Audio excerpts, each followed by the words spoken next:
नमस्ते जय हिंद साथियों। मैं प्रशांत शुक्ला आप सभी का आपके अपने यूट्यूब चैनल प्रशांत मैथ्स पर स्वागत करता हूं। रेलवे एनटीपीसी सीबीटी 2 वाले साथियों के लिए आज से रेलवे का प्रैक्टिस बैच स्टार्ट कर रहे हैं। इसमें टोटल 25 प्रैक्टिस सेट का डिस्कशन करेंगे, जिसका पहला सेट आज होने वाला है। इसमें हम रेलवे के प्रीवियस ईयर, वो चाहे ग्रुप डी का एग्जाम हो, एएलपी का एग्जाम रहा हो, एनटीपीसी सीबीटी 2 का एग्जाम रहा हो, टेक्नीशियन का, जेई का, कोई भी एग्जाम रहा हो प्रीवियस ईयर का, और रिसेंट एग्जाम जो हुए हैं अभी, जैसे अंडर ग्रेजुएट लेवल के आंसर किया उसके, रेलवे एनटीपीसी का जो हुआ था जून में वो, और इसके पहले और जो एएलपी के, आरपीएफ एसआई के, आरपीएफ कांस्टेबल के, टेक्नीशियन ग्रेड 3 के, सारे पेपर में जो टॉप टॉप लेवल के क्वेश्चन रहे हैं उनको मिला करके एक प्रैक्टिस सेट 30 क्वेश्चन का तैयार किया जा रहा है, और ऐसे टोटल 25 सेट करवाएंगे। एक सेट में 30 क्वेश्चन रहेंगे, 25 सेट में 750 क्वेश्चन ये हो जाएंगे। उसके साथ साथ आज देखोगे 360 रिवीजन, यानी कोई एक पॉइंट आएगी उसके आसपास की जो बातें होंगी वो भी मैं आप सभी को समझा दूंगा। तो मेरे दोस्त, ये सेट जो रहेगा ना, बहुत ताबड़तोड़ रहने वाला है। यानी आपके कॉन्फिडेंस से तो भर देगा, और साथ में यहाँ पे आपके टॉप लेवल क्वेश्चन की प्रैक्टिस भी हो जाएगी। इस इन 25 सेट को करने के बाद आपका कॉन्फिडेंस बिल्कुल अपर लेवल पे रहेगा, और यह इसके बाहर आपकी कोई भी चीजें जाने वाली नहीं है। जो कुछ भी मिलेगा वो यहीं से मिलने वाला है। तो आप तसल्ली से पूरी वीडियो देखना। इसके प्रैक्टिस सेट के लिए सबसे पहले हम आपको ये सेट प्रोवाइड करते हैं। अभी आज से पहली क्लास हो रही, तो आज तो नहीं दिया, लेकिन जैसे कल जो क्लास होने वाली है प्रैक्टिस सेट नंबर 2, तो प्रैक्टिस सेट नंबर 2 के पहले आज रात को हम प्रैक्टिस सेट नंबर 2 की ऐसी पीडीएफ दे देंगे एप्लीकेशन पे, ठीक है, क्योंकि ये प्रैक्टिस बैच है। ठीक, वहां से आप कल तक बना लेना, कल शाम को फिर से इसकी वीडियो सोल्यूशन मिल जाएगी। तो पहले आप जब खुद से बना लोगे तो आपकी एक प्रैक्टिस हो जाएगी। प्रैक्टिस होने के बाद जब आपको नहीं लगेगा कि यार ये क्वेश्चन मेरे से नहीं बना, ये मेरे से नहीं बना, ये नहीं बना, उसके लिए वीडियो सोल्यूशन मिल जाएगा। तो हर एक चीज आपको बहुत अच्छे तरीके से मिलने वाली है। आंसर की के साथ आप अपने आंसर मैच करा सकते हो, आप देख सकते हो, इस अकॉर्डिंग चीजें चलने वाली हैं। तो बहुत अच्छा रहने वाला है, तो आप सभी जरूर इसको बैच में ज्वाइन करना और अपनी तैयारी को बेहतरीन बनाना। चलो, आज की क्लास का पहला प्रश्न देखो, सबसे पहले क्या रहने वाला है। पहला प्रश्न ये लिखा हुआ है, क्या कह रहा है। राहुल के पास कुछ कंचे थे। जब उसने कंचों को 27 बच्चों में बराबर बराबर बांटा, तो उसने पाया कि 17 कंचे शेष बच गए। यदि उसने कंचों को 19 बच्चों और 15 बच्चों में बराबर बराबर बांटा होता, तो भी उसके पास 9 और 5 कंचे क्रमशः शेष बचते। लेकिन जब उसने 80 बच्चों में बराबर बराबर बांटा, तो एक भी कंचा शेष नहीं बचा। राहुल के पास आरंभ में कितने कंचे थे, उनकी संख्या किसके बीच हो सकती है, ये बात आप बताओ। मेरे साथी, आप एक बात सोचना, आप एक बात समझना, क्या कि हमारे पास जैसे मान लो 27 बच्चों में कंचे बांटे जा रहे हैं, तो उसके पास कितने शेष बच रहे हैं, 17 शेष बच रहे हैं, ये शेष बच रहे हैं। जब वो कंचे 19 बच्चों में बांटे जा रहे हैं, तो कितने शेष बच रहे हैं, 9 शेष बच रहे हैं। जब 15 बच्चों में बांटे जा रहे हैं, तो कितने शेष बच रहे हैं, 5 शेष बच रहे हैं, इतने बच रहे हैं। आपने एलसीएम में एक तरीका पढ़ा होगा, जब रिमाइंडर का डिफरेंस सेम होता है। जैसे रिमाइंडर जब हमारे पास, एक तो होता है रिमाइंडर जब सेम होता है। रिमाइंडर सेम होता है तो हम क्या निकालते हैं, एलसीएम निकालते हैं। कोई भी नंबर जो दिए होंगे ए बी सी डी, उनका एलसीएम निकालेंगे, उनका कोई मल्टीपल मान लो, और सीधे सीधे जितना रिमाइंडर आएगा जो सेम वाला रिमाइंडर, वो जोड़ देते हैं। पहला केस तो ये होता है। दूसरा केस तब होता है जब हमारे पास रिमाइंडर डिफरेंट होता है, जैसा ये वाला, अभी समझना। रिमाइंडर क्या होता है, हमारे पास डिफरेंट होता है। जब रिमाइंडर डिफरेंट होता है तो हम एलसीएम लेते हैं, जो भी नंबर रहा होगा ए बी सी डी, और इसका के गुना माइनस करते हैं। माइनस क्या करते हैं, जैसे जो हमारे पास जैसे नंबर दिया होगा, जैसे मान लो ए दिया, ए में से कोई रिमाइंडर R1 बचा होगा, जैसे यहाँ पे 17 शेष बच रहा है, तो ये जो हमारे पास मान लो नंबर है, इसमें से ये 10 बचा, इसमें से भी देखोगे 10 बचा, यहाँ से भी देखोगे 10 बचा, तीनों में से बराबर बराबर बचता है। तो यहाँ पे हम यही लिखेंगे, ये जो डिफरेंस आता है इनका, ये जो डिफरेंस आता है नंबर और रिमाइंडर का, जो डिफरेंस आता है वो हम लिखते हैं ये। तो ये होता है हमारे पास कंसेप्ट, ये होता है हमारे पास कंसेप्ट। समझ में आई बात। तो रिमाइंडर इनका कितना शेष बच रहा है, हमारे पास 10। तो हमारे पास कंसेप्ट क्या यूज करेंगे, आप देखोगे, हम लेंगे एलसीएम। एलसीएम किसका लेंगे, 27 बच्चे थे, फिर हमारे पास 17 बच्चे, 17 कंचे शेष बच गए, फिर 19 बच्चे आए, फिर 15 बच्चे आए, इसका हो गया के गुना, और माइनस डिफरेंट करेंगे, डिफरेंट करेंगे, कितना हो गया हमारे पास, 10 हो गया। अब इसका एलसीएम लो आप, कितना आ जाएगा एलसीएम, 27 15 का एलसीएम 3 9 और 5 45, 45 3 135, 45 3 135, 135 गुणा 19 कराना पड़ेगा, 19 पंचे 95, 9 19 से 57, 57 और 9 66, 6 19 से कम 19 6 25, 25 65 आएगा निकल, कितना निकल के आया 25 65 के और माइनस का 10।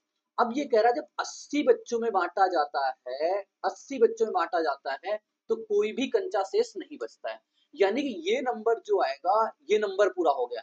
ये नंबर से अगर हम 80 बच्चों में बांट दूं तो रिमाइंडर कितना आना चाहिए, 0 आना चाहिए, कोई कुछ नहीं बचना चाहिए। देखो सबसे पहले तो हमारे पास एक नंबर ये भी हो सकता था 25 65 में से 10, लेकिन इससे कटता नहीं। तो हम के की वैल्यू यहाँ पे क्या रखें, के की वैल्यू क्या रखें जिससे नंबर 80 से कट भी जाए और आ भी जाए। तो एक तो रख नहीं सकते क्योंकि एक 5 बनेगा, 5 लास्ट में मिलेगा, घटेगा नहीं, दो रख के देखते हैं। दो जैसे ही रखेंगे 25 65 5000 5130, यानी कि हमारे पास 5130 में से 10 गया 5120। अब 5120 देखो हमारे पास 80 से पूरा पूरा कटता नजर आएगा, 80 से पूरा पूरा कटता नजर आएगा, यानी कि जो नंबर निकल के आ गया वो कितना निकल गया 5120 नंबर। अब ये 5120 नंबर किसके किसके बीच है, ऑप्शन नंबर ए में 5110 से लेकर के 5130 के बीच। ये इसका टोटली कंसेप्ट है, बेसिक कंसेप्ट, हवा हवाई वाले कंसेप्ट नहीं, आप ये प्योर कंसेप्ट सीख के चलो। इसके पीछे की एल्गोरिदम क्या थी, वो ये थी। बात समझ में ही पूरी की पूरी, भाषा क्लियर हुई क्वेश्चन की। चलो आगे चलते हैं, आज ही आपको साथ साथ मिल रहा है तो पहले वीडियो पॉज करना, खुद बनाना, तब आगे बढ़ना। जैसे अब ये क्वेश्चन लिखा हुआ है, एनटीपीसी ग्रेजुएट लेवल 17/6/2025 का है। एक बैंक 1.1% वार्षिक दर से चक्रवृद्धि ब्याज प्रदान करता है, जबकि ब्याज अर्धवार्षिक रूप से संयोजित किया जाता है। ब्याज कैसा है, पहला कीवर्ड अर्धवार्षिक रूप से। एक ग्राहक एक वर्ष में 1 जनवरी और 1 जुलाई प्रत्येक को इतने रुपए जमा करता है, वर्ष के अंत में ब्याज के रूप में उसे मिलने वाली राशि क्या होगी। बात समझो, देखो ये टाइमलाइन बनाते हैं, ये मान लो पूरी टाइमलाइन है पैसा लगाने की। यहाँ पे है हमारे पास 1 जनवरी और यहाँ पे हमारे पास कोई 1 जुलाई, दो बार पैसा लगाया जा रहा है। अच्छा बताओ, कोई पैसा अगर 1 जनवरी को लगेगा और हाफ ईयरली है तो पैसा कितने बार सर्कुलेट होगा, दो बार, क्योंकि 1 जनवरी से जुलाई तक, 30 जून तक, फिर उसके बाद 1 जुलाई से लेकर के दिसंबर तक पैसा, तो दो बार सर्कुलेट होगा। मतलब यहाँ पे सक्सेसफुल दो बार का लगेगा, लेकिन एक बार जब हमारे पास जुलाई में जो पैसा लगाया वो तो सिर्फ एक बार ही सर्कुलेट होगा, एक बार ही सर्कुलेट होगा। यानी कहने का मतलब, मैं आपको अगर सीआई परसेंट निकालू, सीआई परसेंट निकालू, 1.1% तो वार्षिक है, तो आधे साल के लिए 1.1 बट्टे का 2 हो जाएगा। तो क्या निकल के आएगा, सबसे पहले 1 जनवरी वाला लिखते हैं, तो 1.1 बट्टे का 2 प्लस 1.1 बट्टे का 2 प्लस का 1.1 गुणा 1.1 बट्टे का 2 गुणा 2 और बट्टे का सक्सेसफुल लगाया। पहला तो ये निकल के आया जो मैंने पैसा 1 जनवरी को लगाया, 1 जनवरी से लेकर के दिसंबर तक का। फिर उसके बाद 1 जुलाई से लेकर के ये वाला पैसा, 1 जुलाई को पैसा कितना लगेगा 1.1/2%। इतना टोटल हमारे पास ब्याज निकल के आएगा सीधी भाषा में। अच्छा देखो, अगर मैं इसको कैलकुलेट कराऊं तो यार ये बहुत पॉइंट में जाएगा, बहुत पॉइंट मतलब बिल्कुल नॉर्मल सी वैल्यू आएगी। इसको देखूं 1.1 तो कितना 2.1 यानी 1.1 1.3 बटे का 2, यानी कितना निकल के आएगा, अगर मैं 3.3 बटे का 2% निकल के आया, एक प्रोक्स है, मैंने इसको काउंट नहीं किया, ये नेग्लिजिबल मान लिया। क्यों, इसका गुणा कराओगे ये निकलेगा 121 बटे 400, ये 2 जीरो और बताओ कितना छोटा जाएगा, मतलब 0.00 कुछ ऐसा आ रहा। ठीक, तो उसको छोड़ दिया क्योंकि हमारे पास ऑप्शन जो है थोड़ा दूर दूर है, तो हम कुछ आइडिया लगा सकते हैं।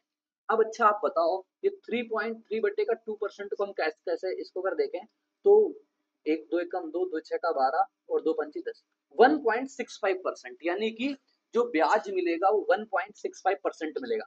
इसको भी मैं अगर अप्रोक्स मान लू 1.7%, देखो ज्यादा लिया है तो वैल्यू हमारे पास ज्यादा आएगी, बस इतना ध्यान रखना। 0.05 ज्यादा लिया ना तो कुछ वैल्यू ज्यादा निकल जाएगी। 7,745 था, 7,745 था, इसका अगर हम 1.7% निकाल लो, 1.7% कितना है, 17.85 लगा, कितना 8 17 चौको 68, 68 और 8 कितना हो जाएगा 76, 7 17 17 119, 119 7 126, कितना लगा 12, 12 और 17 17 119, 119 और 12 कितना हो जाएगा 131, 131.66। ये मैंने कहा ज्यादा लिया था, तो जो वैल्यू आएगी 131.66 से थोड़ी सी कम आएगी, तो 131.66 यानी 131.93 तो होगा नहीं, ये ज्यादा है तो हो नहीं सकता, ये बहुत कम हो नहीं सकता, थोड़ी सी छोटी होगी, तो 128.03 इसका राइट आंसर निकल के आएगा। ये आप तब करोगे जब अप्रोक्सीमेशन लगाओगे, तब आप इतने आसानी से कर सकते हो। अदरवाइज इसकी कैलकुलेशन बहुत ज्यादा है। ये क्वेश्चन एग्जाम में करने लायक नहीं है अगर आप एग्जैक्ट करने जा रहे हो। सीधी सी बात तो ये, ठीक। बहुत हाईली कैलकुलेटिव क्वेश्चन है। मैंने आपको करने का तरीका बताया कि अप्रोक्सीमेशन से करोगे तो जल्दी कर पाओगे बस, ठीक है। आगे चलें, कोई दिक्कत परेशानी? बोलोगे नहीं। ये क्वेश्चन एक लिखा हुआ है, एक व्यापारी एक वस्तु के अंकित मूल्य पर 5% की छूट देता है और 14 वस्तुएं खरीदने पर 4 वस्तुएं मुफ्त देता है। पूरे लेन देन में 33% का लाभ प्राप्त करता है, यह मानते हुए कि ग्राहक 14 वस्तुओं के भुगतान करता है। एक वस्तु का अंकित मूल्य उसके लागत मूल्य से कितने परसेंट अधिक है? पहले आप खुद बनाना, देन आप सोल्यूशन देखना। आपको मैं एक चीज सिखाता हूँ, दो लैंग्वेज। जैसे यहाँ पे लिखा हुआ है 14 वस्तुएं खरीदने पर 4 वस्तुएं मुफ्त मिलते हैं, यानी कि ऐसा बोला, बाई 14 गेट 4 फ्री, यही तो बोला है। एक लैंग्वेज ही आती है। फिर यहीं पे एक बात ये आती है, बाई 14 और गेट 18। समझना, ये दोनों लैंग्वेज में आपसे क्वेश्चन आते हैं। बाई 14 गेट हमारे पास गेट 4 फ्री, यानी कि यहाँ पे अगर हमें डिस्काउंट परसेंट निकालना तो समझना क्या करेंगे, कितनी हमें फ्री मिली? 4 फ्री मिली। हम अपने घर कितने लेके आए? देखो 14 के तो हमने पैसे दिए, 4 हमें फ्री मिली। घर कितने लेकर के आए? 18। तो 18 एमपी टोटल कितना हो गया? 18, क्योंकि मैं वस्तुएं 18 लेके आया, उसमें से 4 फ्री मिली। तो हमारे पास जो डिस्काउंट परसेंट आएगा कितना आएगा? 2/9 गुणा 100 करोगे तो जो निकल के आएगा 22.22, ये परसेंट निकल के आ जाएगा। अब जैसे ये लिखा हुआ है बाई 14 गेट 18, मतलब आपने 14 के पैसे लगाए, आप 18 घर लेके आओ। तो यहाँ पे डिस्काउंट परसेंट अगर आपको निकालना होता तो आप बताओ फ्री कितनी मिली? 18 लेके आओ, 14 के पैसा दिया, मतलब 4 फ्री मिली। कितने पे? 18 पे, क्योंकि एमपी 18 हो गया। तो यहाँ से भी 2/9। तो ये लैंग्वेज ध्यान रखना, ये लैंग्वेज दोनों मतलब डिस्काउंट परसेंट सेम ही आएगा, लेकिन लैंग्वेज में फर्क है। यहाँ बाई 14 गेट 4 फ्री है, यहाँ बाई 14 गेट 18 है। बात समझ में आ गई? अब आओ क्वेश्चन पे। क्वेश्चन क्या कहना चाह रहा है हमारे पास कि हम आपको सिखाते हैं एक एमपी बटे सीपी कंसेप्ट। एमपी बटे सीपी में से डिस्काउंट हटाते जाओ, आप एसपी बटे सीपी पहुंच जाओगे। 5% की छूट दिया, 5% छूट देने का मतलब 1/20, 20 पे 1 की छूट दिया, 19 में बेचा। फिर 14 वस्तुएं खरीदने पर 4 वस्तुएं मुफ्त, यहाँ पे कितने का छूट? 2/9, मतलब 9 पे 2 की छूट दे दी, यानी कितने में बेचा? 7 में बेचा। और ये कह रहा 33% का प्रॉफिट हुआ, यानी 100 की चीज पे 33 का प्रॉफिट 133 कर दिया। 19 सत्ते 133 कटा, 20 से 5 बार में कटा। तो आप देखोगे साफ शब्दों में एमपी और सीपी का रेशियो निकल के आ जाएगा 9/5। कितना ज्यादा है? 4 ज्यादा है 5 पे, और 4/5 कितना होता है? 80%। ये है क्वालिटी क्वेश्चन के क्वालिटी सोल्यूशन, ठीक है। साथ साथ जितनी बातें इसकी होती हैं आसपास की वो भी बताते चल रहे हैं। तो यही चीज है इस बैच में, यही फर्क है अपने पास, तो ये बात आप समझना। एक क्वेश्चन ये लिखा हुआ है, एनटीपीसी ग्रेजुएट लेवल का है। पहले आप खुद बनाना, देन आप सोल्यूशन देखना। सुरेंद्र के पास 102 लीटर तेल ए, 224 लीटर तेल बी है। वह कई समान कंटेनरों को 2 प्रकार के तेल से इस तरह भरता है कि प्रत्येक कंटेनर में केवल एक प्रकार का तेल होता है, एक प्रकार का तेल होता है और सभी कंटेनर पूरी तरह से भरे होते हैं। सुरेंद्र द्वारा उपयोग किए जाने वाले प्रत्येक कंटेनर का आयतन बताओ कितना हो सकता है, ताकि सुरेंद्र के पास मौजूद दोनों प्रकार के संपूर्ण तेल को इन कंटेनरों में डाला जा सके। साथी देखो, उसके पास 102 लीटर का एक कंटेनर है, उसके पास 224 लीटर का एक कंटेनर है, ठीक। इसमें आपको सबसे पहले मैक्सिमम वैल्यूम का कंटेनर छांटना है कि मैक्सिमम वैल्यूम क्या हो सकता है हमारे पास, प्रत्येक कंटेनर का आयतन कितना हो सकता है मैक्सिमम वैल्यूम। तो जब मैक्सिमम वैल्यूम आपको निकालना हो तो आपको सीधी भाषा में एचसीएफ निकालना है। एचसीएफ किसका निकालोगे? 102 और 224 का। 102 224 का एलसीएम कितना आ जाएगा? 2 गुना 51, 2 गुना तो 2 आ जाएगा निकल के। तो हमारे पास ये पूछा है प्रत्येक कंटेनर का आयतन कितना हो सकता है मैक्सिमम वैल्यूम का, वो 2 हो सकता है, ये आंसर हो सकता है। लेकिन हमसे कल को ये बात भी पूछ सकता था, नंबर ऑफ कंटेनर बताओ कितने हैं। नंबर ऑफ कंटेनर बोलता तो क्या करते हैं? नंबर ऑफ कंटेनर देखो, 102 जब टोटल था, 102 लीटर था, तो 2 के हिसाब से कितने कंटेनर आएंगे? 51 कंटेनर। 224 था, 2 के हिसाब से कितने कंटेनर आएंगे? एक एक 2 कंटेनर आएंगे। टोटल कितने कंटेनर आएंगे? 163। अगर हमसे नंबर ऑफ कंटेनर बोलता तो उसके टोटल कंटेनर कितने बन जाते? 163 कंटेनर बन जाते। बात क्लियर हुई? कोई समस्या नहीं, यहाँ तक कोई परेशानी नहीं? बोलोगे नहीं, यहाँ तक कोई समस्या नहीं। आगे एक क्वेश्चन ये लिखा हुआ है, अंडर ग्रेजुएट लेवल का है, जो अभी अभी तुरंत ताजा ताजा क्वेश्चन पूछा गया। वो क्या कह रहा है कि कॉट स्क्वायर थीटा बराबर 1/1 माइनस ए स्क्वायर, और जो ए का मान है 1 से छोटा है, थीटा न्यून कोण है, sec theta tan cosec theta tan cube theta का मान ज्ञात करो। देखो अच्छा, पहले हम इसको देखते हैं, ये वाली बात क्या लिखी हुई है, ये वाली बात क्या लिखी हुई है।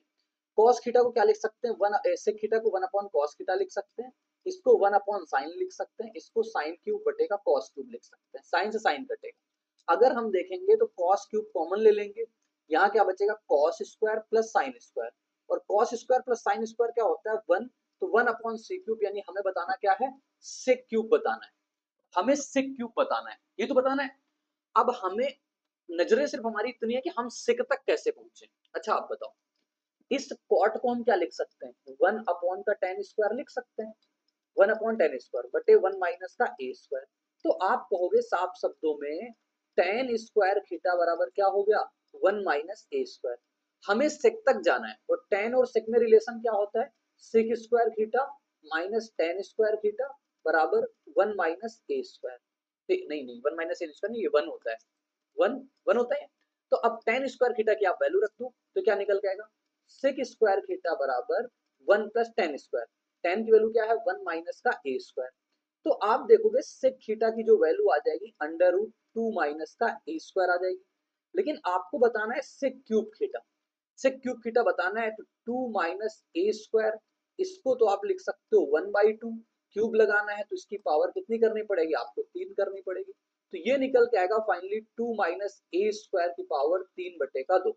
अच्छा क्वेश्चन था, सिर्फ अपने पास आपको कैलकुलेशन करनी थी, थोड़ा सा दिमाग लगा के, आसान प्रश्न कह सकते हो इसको, कोई दिक्कत नहीं। चलो मैं आपको इसमें से थोड़ी बातें रिवाइज करवा देता हूँ जो आपको पता होनी चाहिए, कुछ स्लाइड ऐड करके, कुछ स्लाइड ऐड करके मैं आपको कुछ बातें यहाँ पे रिवाइज करवाता हूँ। देखो बातें ये है यहाँ पे कि हमारे पास, जैसे कि हमारे पास 3 आइडेंटिटियां सबसे पहले होती हैं, वो आइडेंटिटी क्या होती है, sine square theta cos square theta बराबर 1, फिर होती है कभी लिखा है sec square theta minus tan square theta बराबर 1, फिर एक होती है हमारे पास cosec square theta minus cot square theta बराबर 1। ये तो सबको पता होती है, लेकिन कल को आपसे ये बोली जा सकती है, ये से क्वेश्चन आ सकता है, तो ये आप तैयार रखना, साइन की power 6 theta cos power 6 theta 1 minus का 3 साइन स्क्वायर थीटा और कॉस स्क्वायर थीटा होता है। कल को ये बात भी बोली जा सकती है, साइन की पावर 4 थीटा कॉस की पावर 4 थीटा, ये होती है 1 माइनस का 2 साइन स्क्वायर थीटा और कॉस स्क्वायर थीटा होती है। ये बात आप तैयार करके चलना, ये 2 पॉइंट इंपॉर्टेंट है, आपको पता होंगे तो आप जल्दी कर पाओगे क्वेश्चन को। ठीक है, आगे चलते हैं।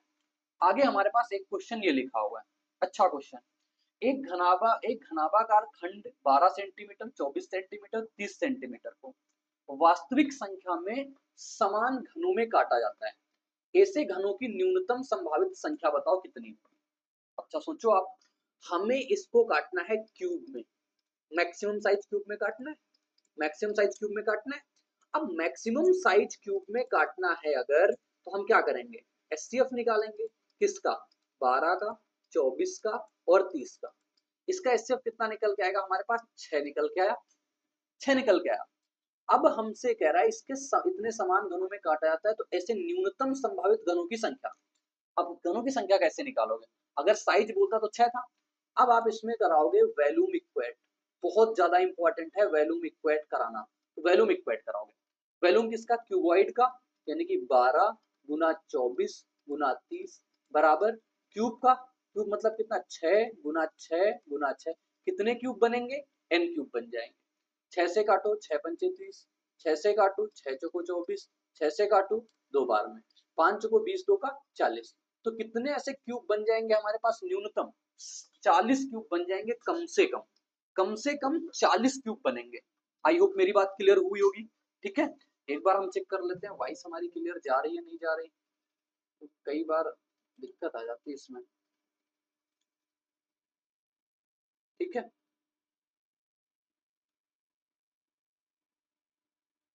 चलो सब ओके है। अब ये आता है हमारे पास एक क्वेश्चन ये लिखा हुआ है, क्या कह रहा है हमारे पास, उस कस्बे की 3 वर्ष पूर्व और 2 वर्ष पूर्व की जनसंख्या में कितना अंतर होगा, जिसकी वर्तमान जनसंख्या इतनी है 1,40,000, इसमें प्रतिवर्ष 25% की दर से वृद्धि हो रही है। पहले वीडियो पॉज करके खुद बनाना, तो देखना आपका बना कि नहीं बना। अब देखो, जैसे ये पूरी की पूरी टाइमलाइन है, समझना टाइमलाइन, अब ये टाइमलाइन है यहाँ पे कोई जनसंख्या है, कितनी है, 1,40,000 है। तसल्ली से सीखोगे तो समझ पाओगे। 40 लाख। अब इसकी 3 वर्ष पूर्व बताओ, 1 साल पहले ये हुआ, 1 ईयर एगो, मैं लिखता जा रहा हूँ, 1 ईयर एगो ये हुआ, फिर 2 ईयर एगो ये हुआ, 2 ईयर एगो ये हुआ, फिर 3 ईयर एगो ये हुआ। आप मेरी बात को अगर बहुत तसल्ली से सीखोगे ना तो बहुत अच्छे समझ में आएगा क्वेश्चन, अदरवाइज आप हमेशा गलत करोगे। ठीक, देखो 3 ईयर एगो की जनसंख्या और 2 ईयर एगो की जनसंख्या, हमें इनका डिफरेंस बताना है, हमें ये वाला डिफरेंस बताना है ना, समझना।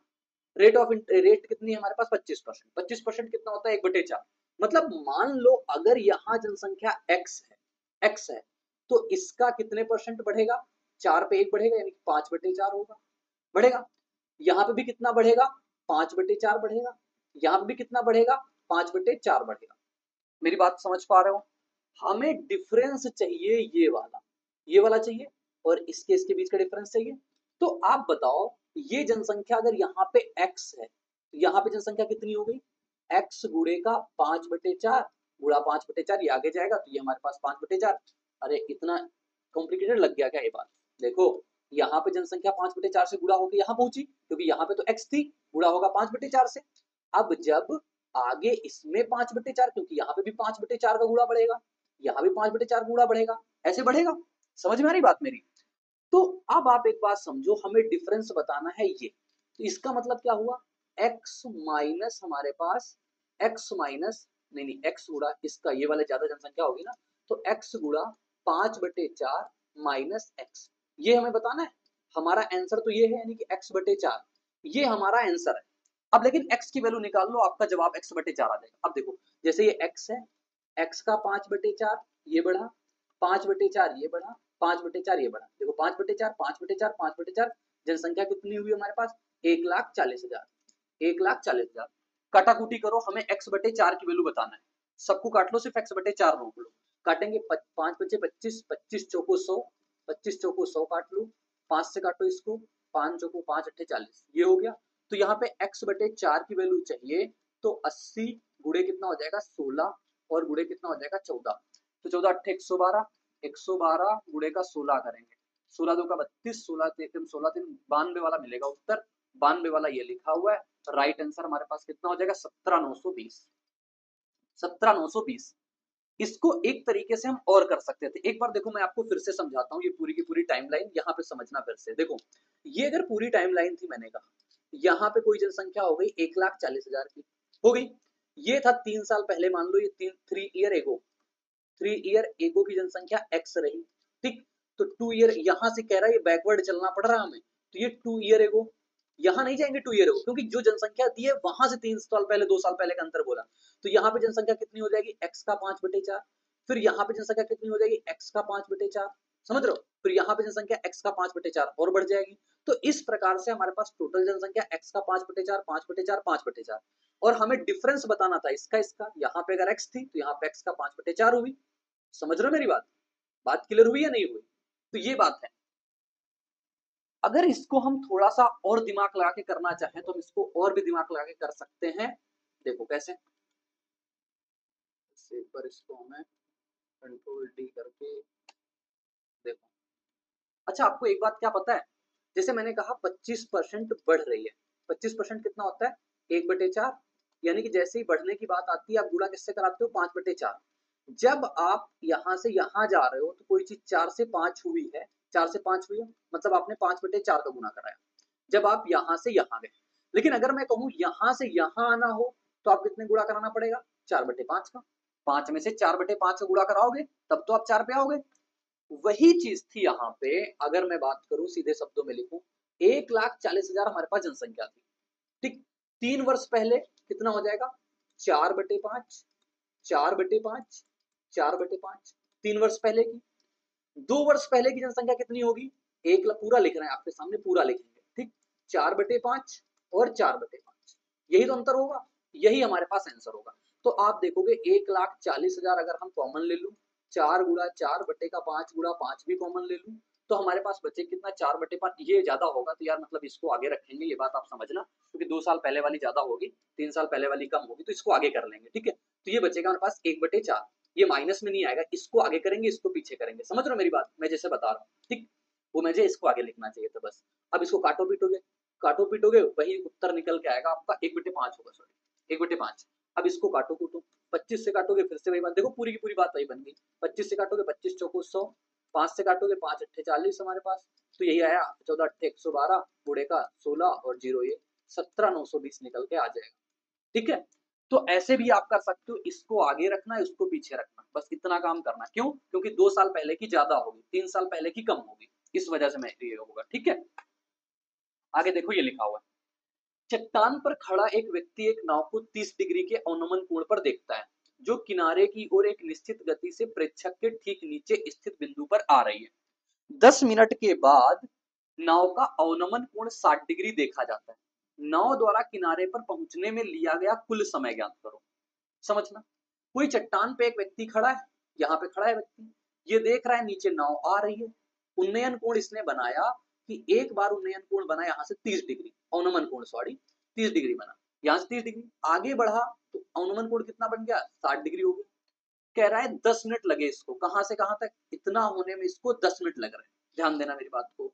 अब देखो, अब कह रहा बताओ यहाँ पहुंचने में, यानी कि बिंदु तक पहुंचने में कितना समय लगा। 60 के सामने कितना होता है, √3। 30 के सामने कितना होता है हमारे पास, 1। 30 के सामने कितना, √3। 60 के सामने कितना हो जाएगा हमारे पास, 60 के सामने हमारे पास 3, ये 3 हो गया। अब ये टोटल 3 हो गया, ये टोटल 3 हो गया, ये 1 हो गया, तो ये कितना बचा, 2 बचा, 2 यूनिट बचा। अब आपसे यही तो कह रहा है, 10 मिनट उसको लगे 2 यूनिट जाने में, 2 यूनिट जाने में। तो कह रहा कुल समय कितना लगेगा यहाँ तक जाने में, यानी 3 यूनिट जाने में कितना समय लगेगा बता दो। 1 यूनिट की वैल्यू 5, 3 यूनिट की वैल्यू 15 मिनट। तो राइट आंसर कितना आ जाएगा, 15 मिनट। इतना आसान था ये।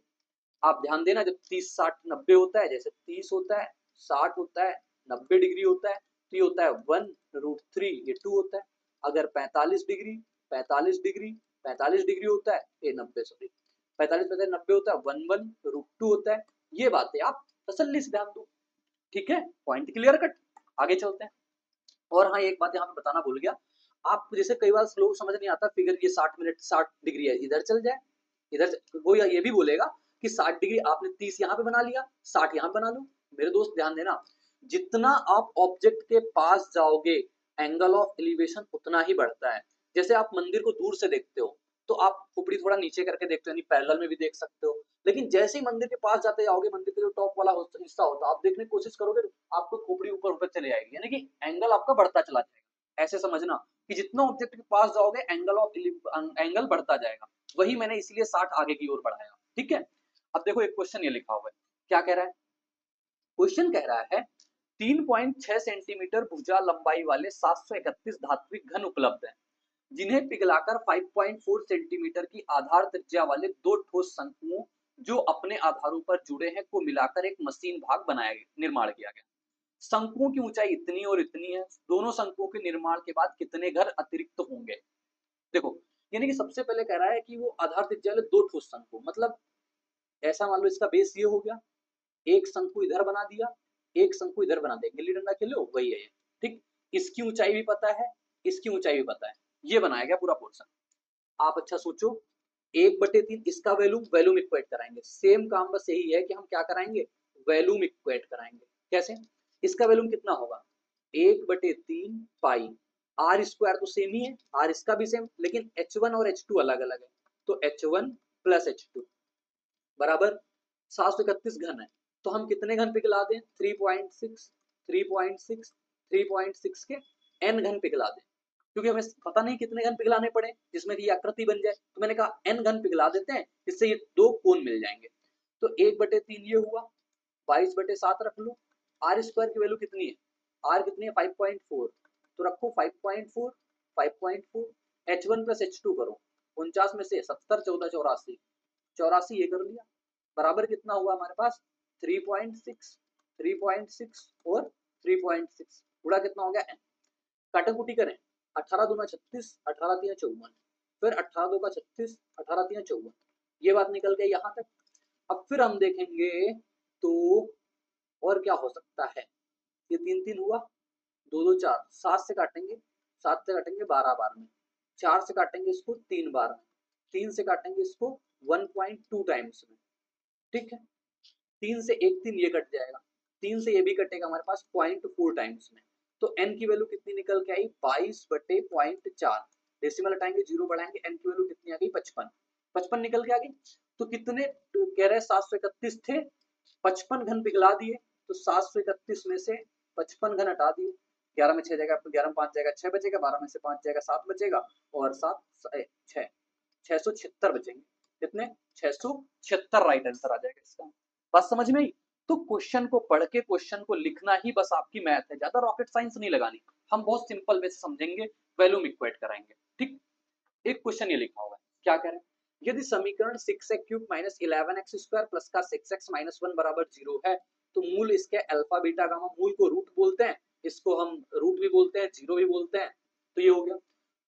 Sigma alpha square beta gamma ज्ञात करो, ये अच्छा क्वेश्चन आया था। देखो इसका जो मतलब है, सबसे पहले sigma alpha square beta gamma का, इसका मतलब ये है alpha square beta gamma plus beta square gamma alpha plus gamma square alpha beta. इसका मतलब ये, अगर मैं यहां से अल्फा बीटा गामा कॉमन ले लूं तो क्या निकल के आएगा, alpha plus beta plus gamma, ये निकल के आएगा। तो बात सही। अब अगर मैं आपको यहाँ पे कुछ बातें रिवाइज कराऊं, अगर हमारे पास क्वाड्रेटिक इक्वेशन ये लिखी हुई है ax² प्लस bx प्लस का c इक्वल 0, तो यहाँ पे हमारे पास जो सम ऑफ रूट होते हैं वो क्या निकल के आते हैं, सम ऑफ रूट्स ये होता है माइनस का b बटे का a। इसी जगह पे अगर मैं बोलूं प्रोडक्ट ऑफ रूट क्या होते हैं, प्रोडक्ट ऑफ रूट क्या होते हैं, रिवीजन है, c अपॉन का a होता है, ठीक। अगर यहीं पे मैं बोल दूं इक्वेशन ऑफ लाइन, इक्वेशन लिखूं, क्वाड्रेटिक इक्वेशन लिखूं, इक्वेशन कैसे लिखते हो, x² minus sum of root, pen थोड़ा कम सही चल रहा है इसी वजह से राइटिंग नहीं बन रही, सम ऑफ रूट x और प्लस का हमारे पास यहाँ पे प्रोडक्ट ऑफ रूट होता है, प्रोडक्ट ऑफ रूट होता है, ठीक। लेकिन मान लो हमारे पास तीन इक्वेशन आ जाए, ये वाली ax³ प्लस bx² प्लस का cx प्लस का हमारे पास d इक्वल 0, तो यहाँ से सम ऑफ रूट यानी कि सम ऑफ रूट को सीधा लिखेंगे alpha plus beta plus gamma क्या होता है, ये वही होता है माइनस b बटे का a होता है। दो प्रोडक्ट यानी कि अल्फा बीटा, बीटा गामा और गामा अल्फा क्या होता है हमारे पास, ये हमारे पास सी बटे का ए होता है। अब अगर इसी जगह पे हमारे पास ये आता है प्रोडक्ट ऑफ रूट, ठीक, alpha beta product of root ये हो गया, अल्फा बीटा गामा निकल के आता है तो आता माइनस का डी बटे का ए निकल के आता है। ये बात आप सभी को पता होना चाहिए, ठीक है। अब देखो यहाँ पे जैसे आया अल्फा बीटा गामा लिखना है, माइनस का डी यानी कितना, माइनस माइनस प्लस का 1 हो जाएगा, ए कितना हो जाएगा 6, अल्फा बीटा गामा क्या हो जाएगा माइनस का बी यानी कि प्लस का ये भी हो जाएगा 11 बटे का 6, तो उत्तर कितना निकल के आ जाएगा 11 बटे का 36।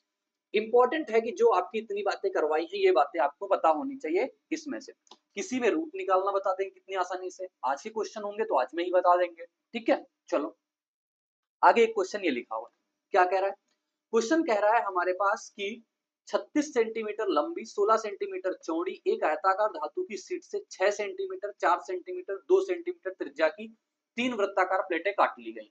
यह धातु के शीट के शेष भाग का क्षेत्रफल एक वर्ग के क्षेत्रफल के बराबर हो तो वर्ग की प्रत्येक भुजा की लंबाई ज्ञात करो।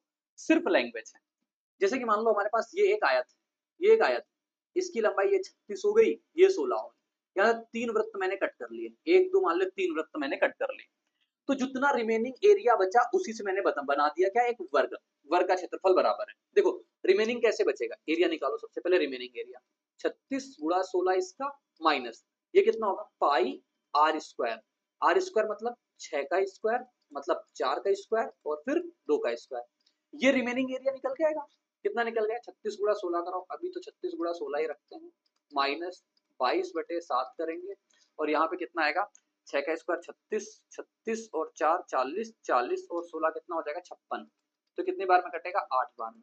अगर हम 8 कॉमन ले लें तो 36 गुना 72, 72 में से 22 का कितना बचेगा 50, कितना आया 400।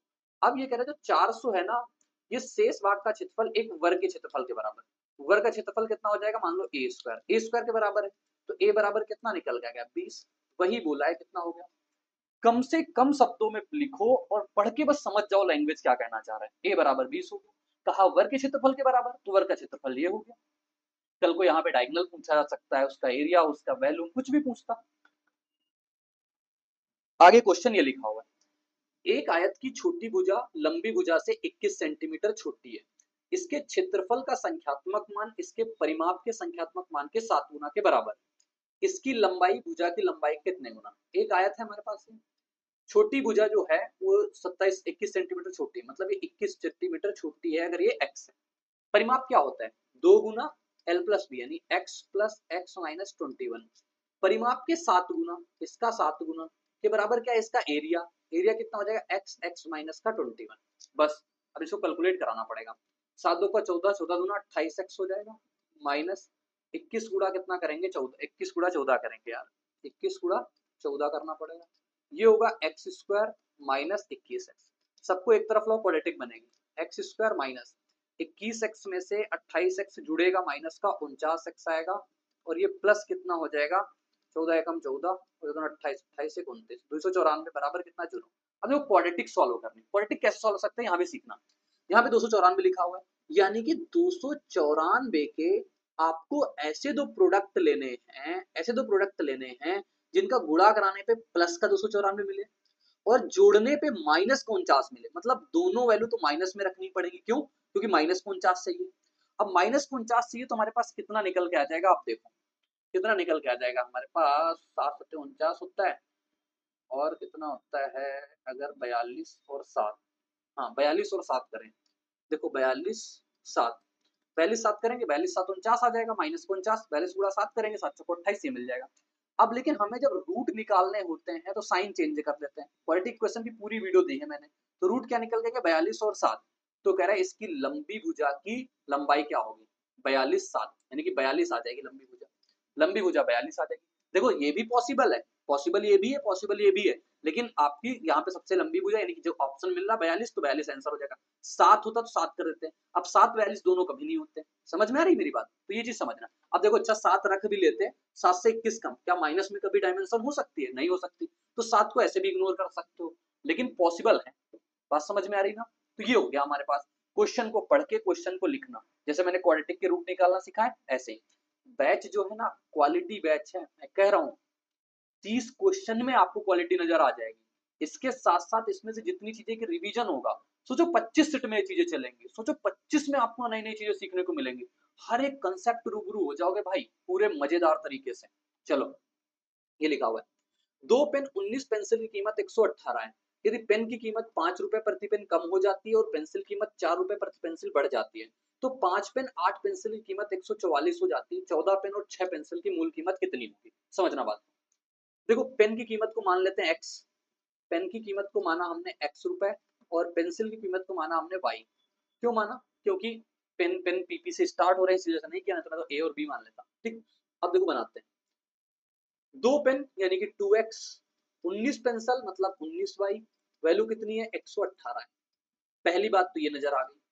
दूसरी बात क्या है, 5 रुपए प्रति पेन कम हो जाए, एक पेन की कीमत x है, 5 कम हो गई, ये होगी, और पेंसिल कीमत 4 रुपए प्रति पेंसिल बढ़ जाए, पेंसिल कीमत कितनी थी y प्लस 4 हो जाए।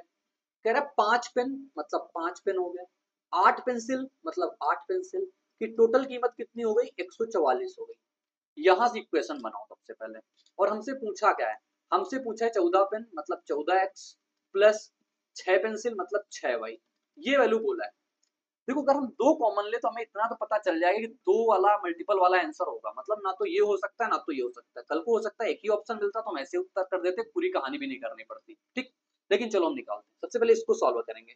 तो 5x और ये बचेगा प्लस का 8y, इधर बचेगा 25 32, 32 में से 25 गया कितना बचेगा 7, 7 उधर बचेगा हमारे पास 137, कितना बचा 137, 137 ये हो गया। इधर बचा हमारे पास कितना था 2x प्लस का 19y बराबर कितना 118। अब इसकी इक्वेशन सॉल्व करनी, इक्वेशन कैसे सॉल्व करोगे, इक्वेशन सॉल्व करने के लिए हम यहाँ पे अगर 5 का गुना करा लें, गुना 5 से करा लें, यहाँ भी गुना 5 का कराना पड़ेगा, गुना 5 कराएंगे माइनस करेंगे माइनस करेंगे माइनस करेंगे, ये तो खत्म हो जाएगा।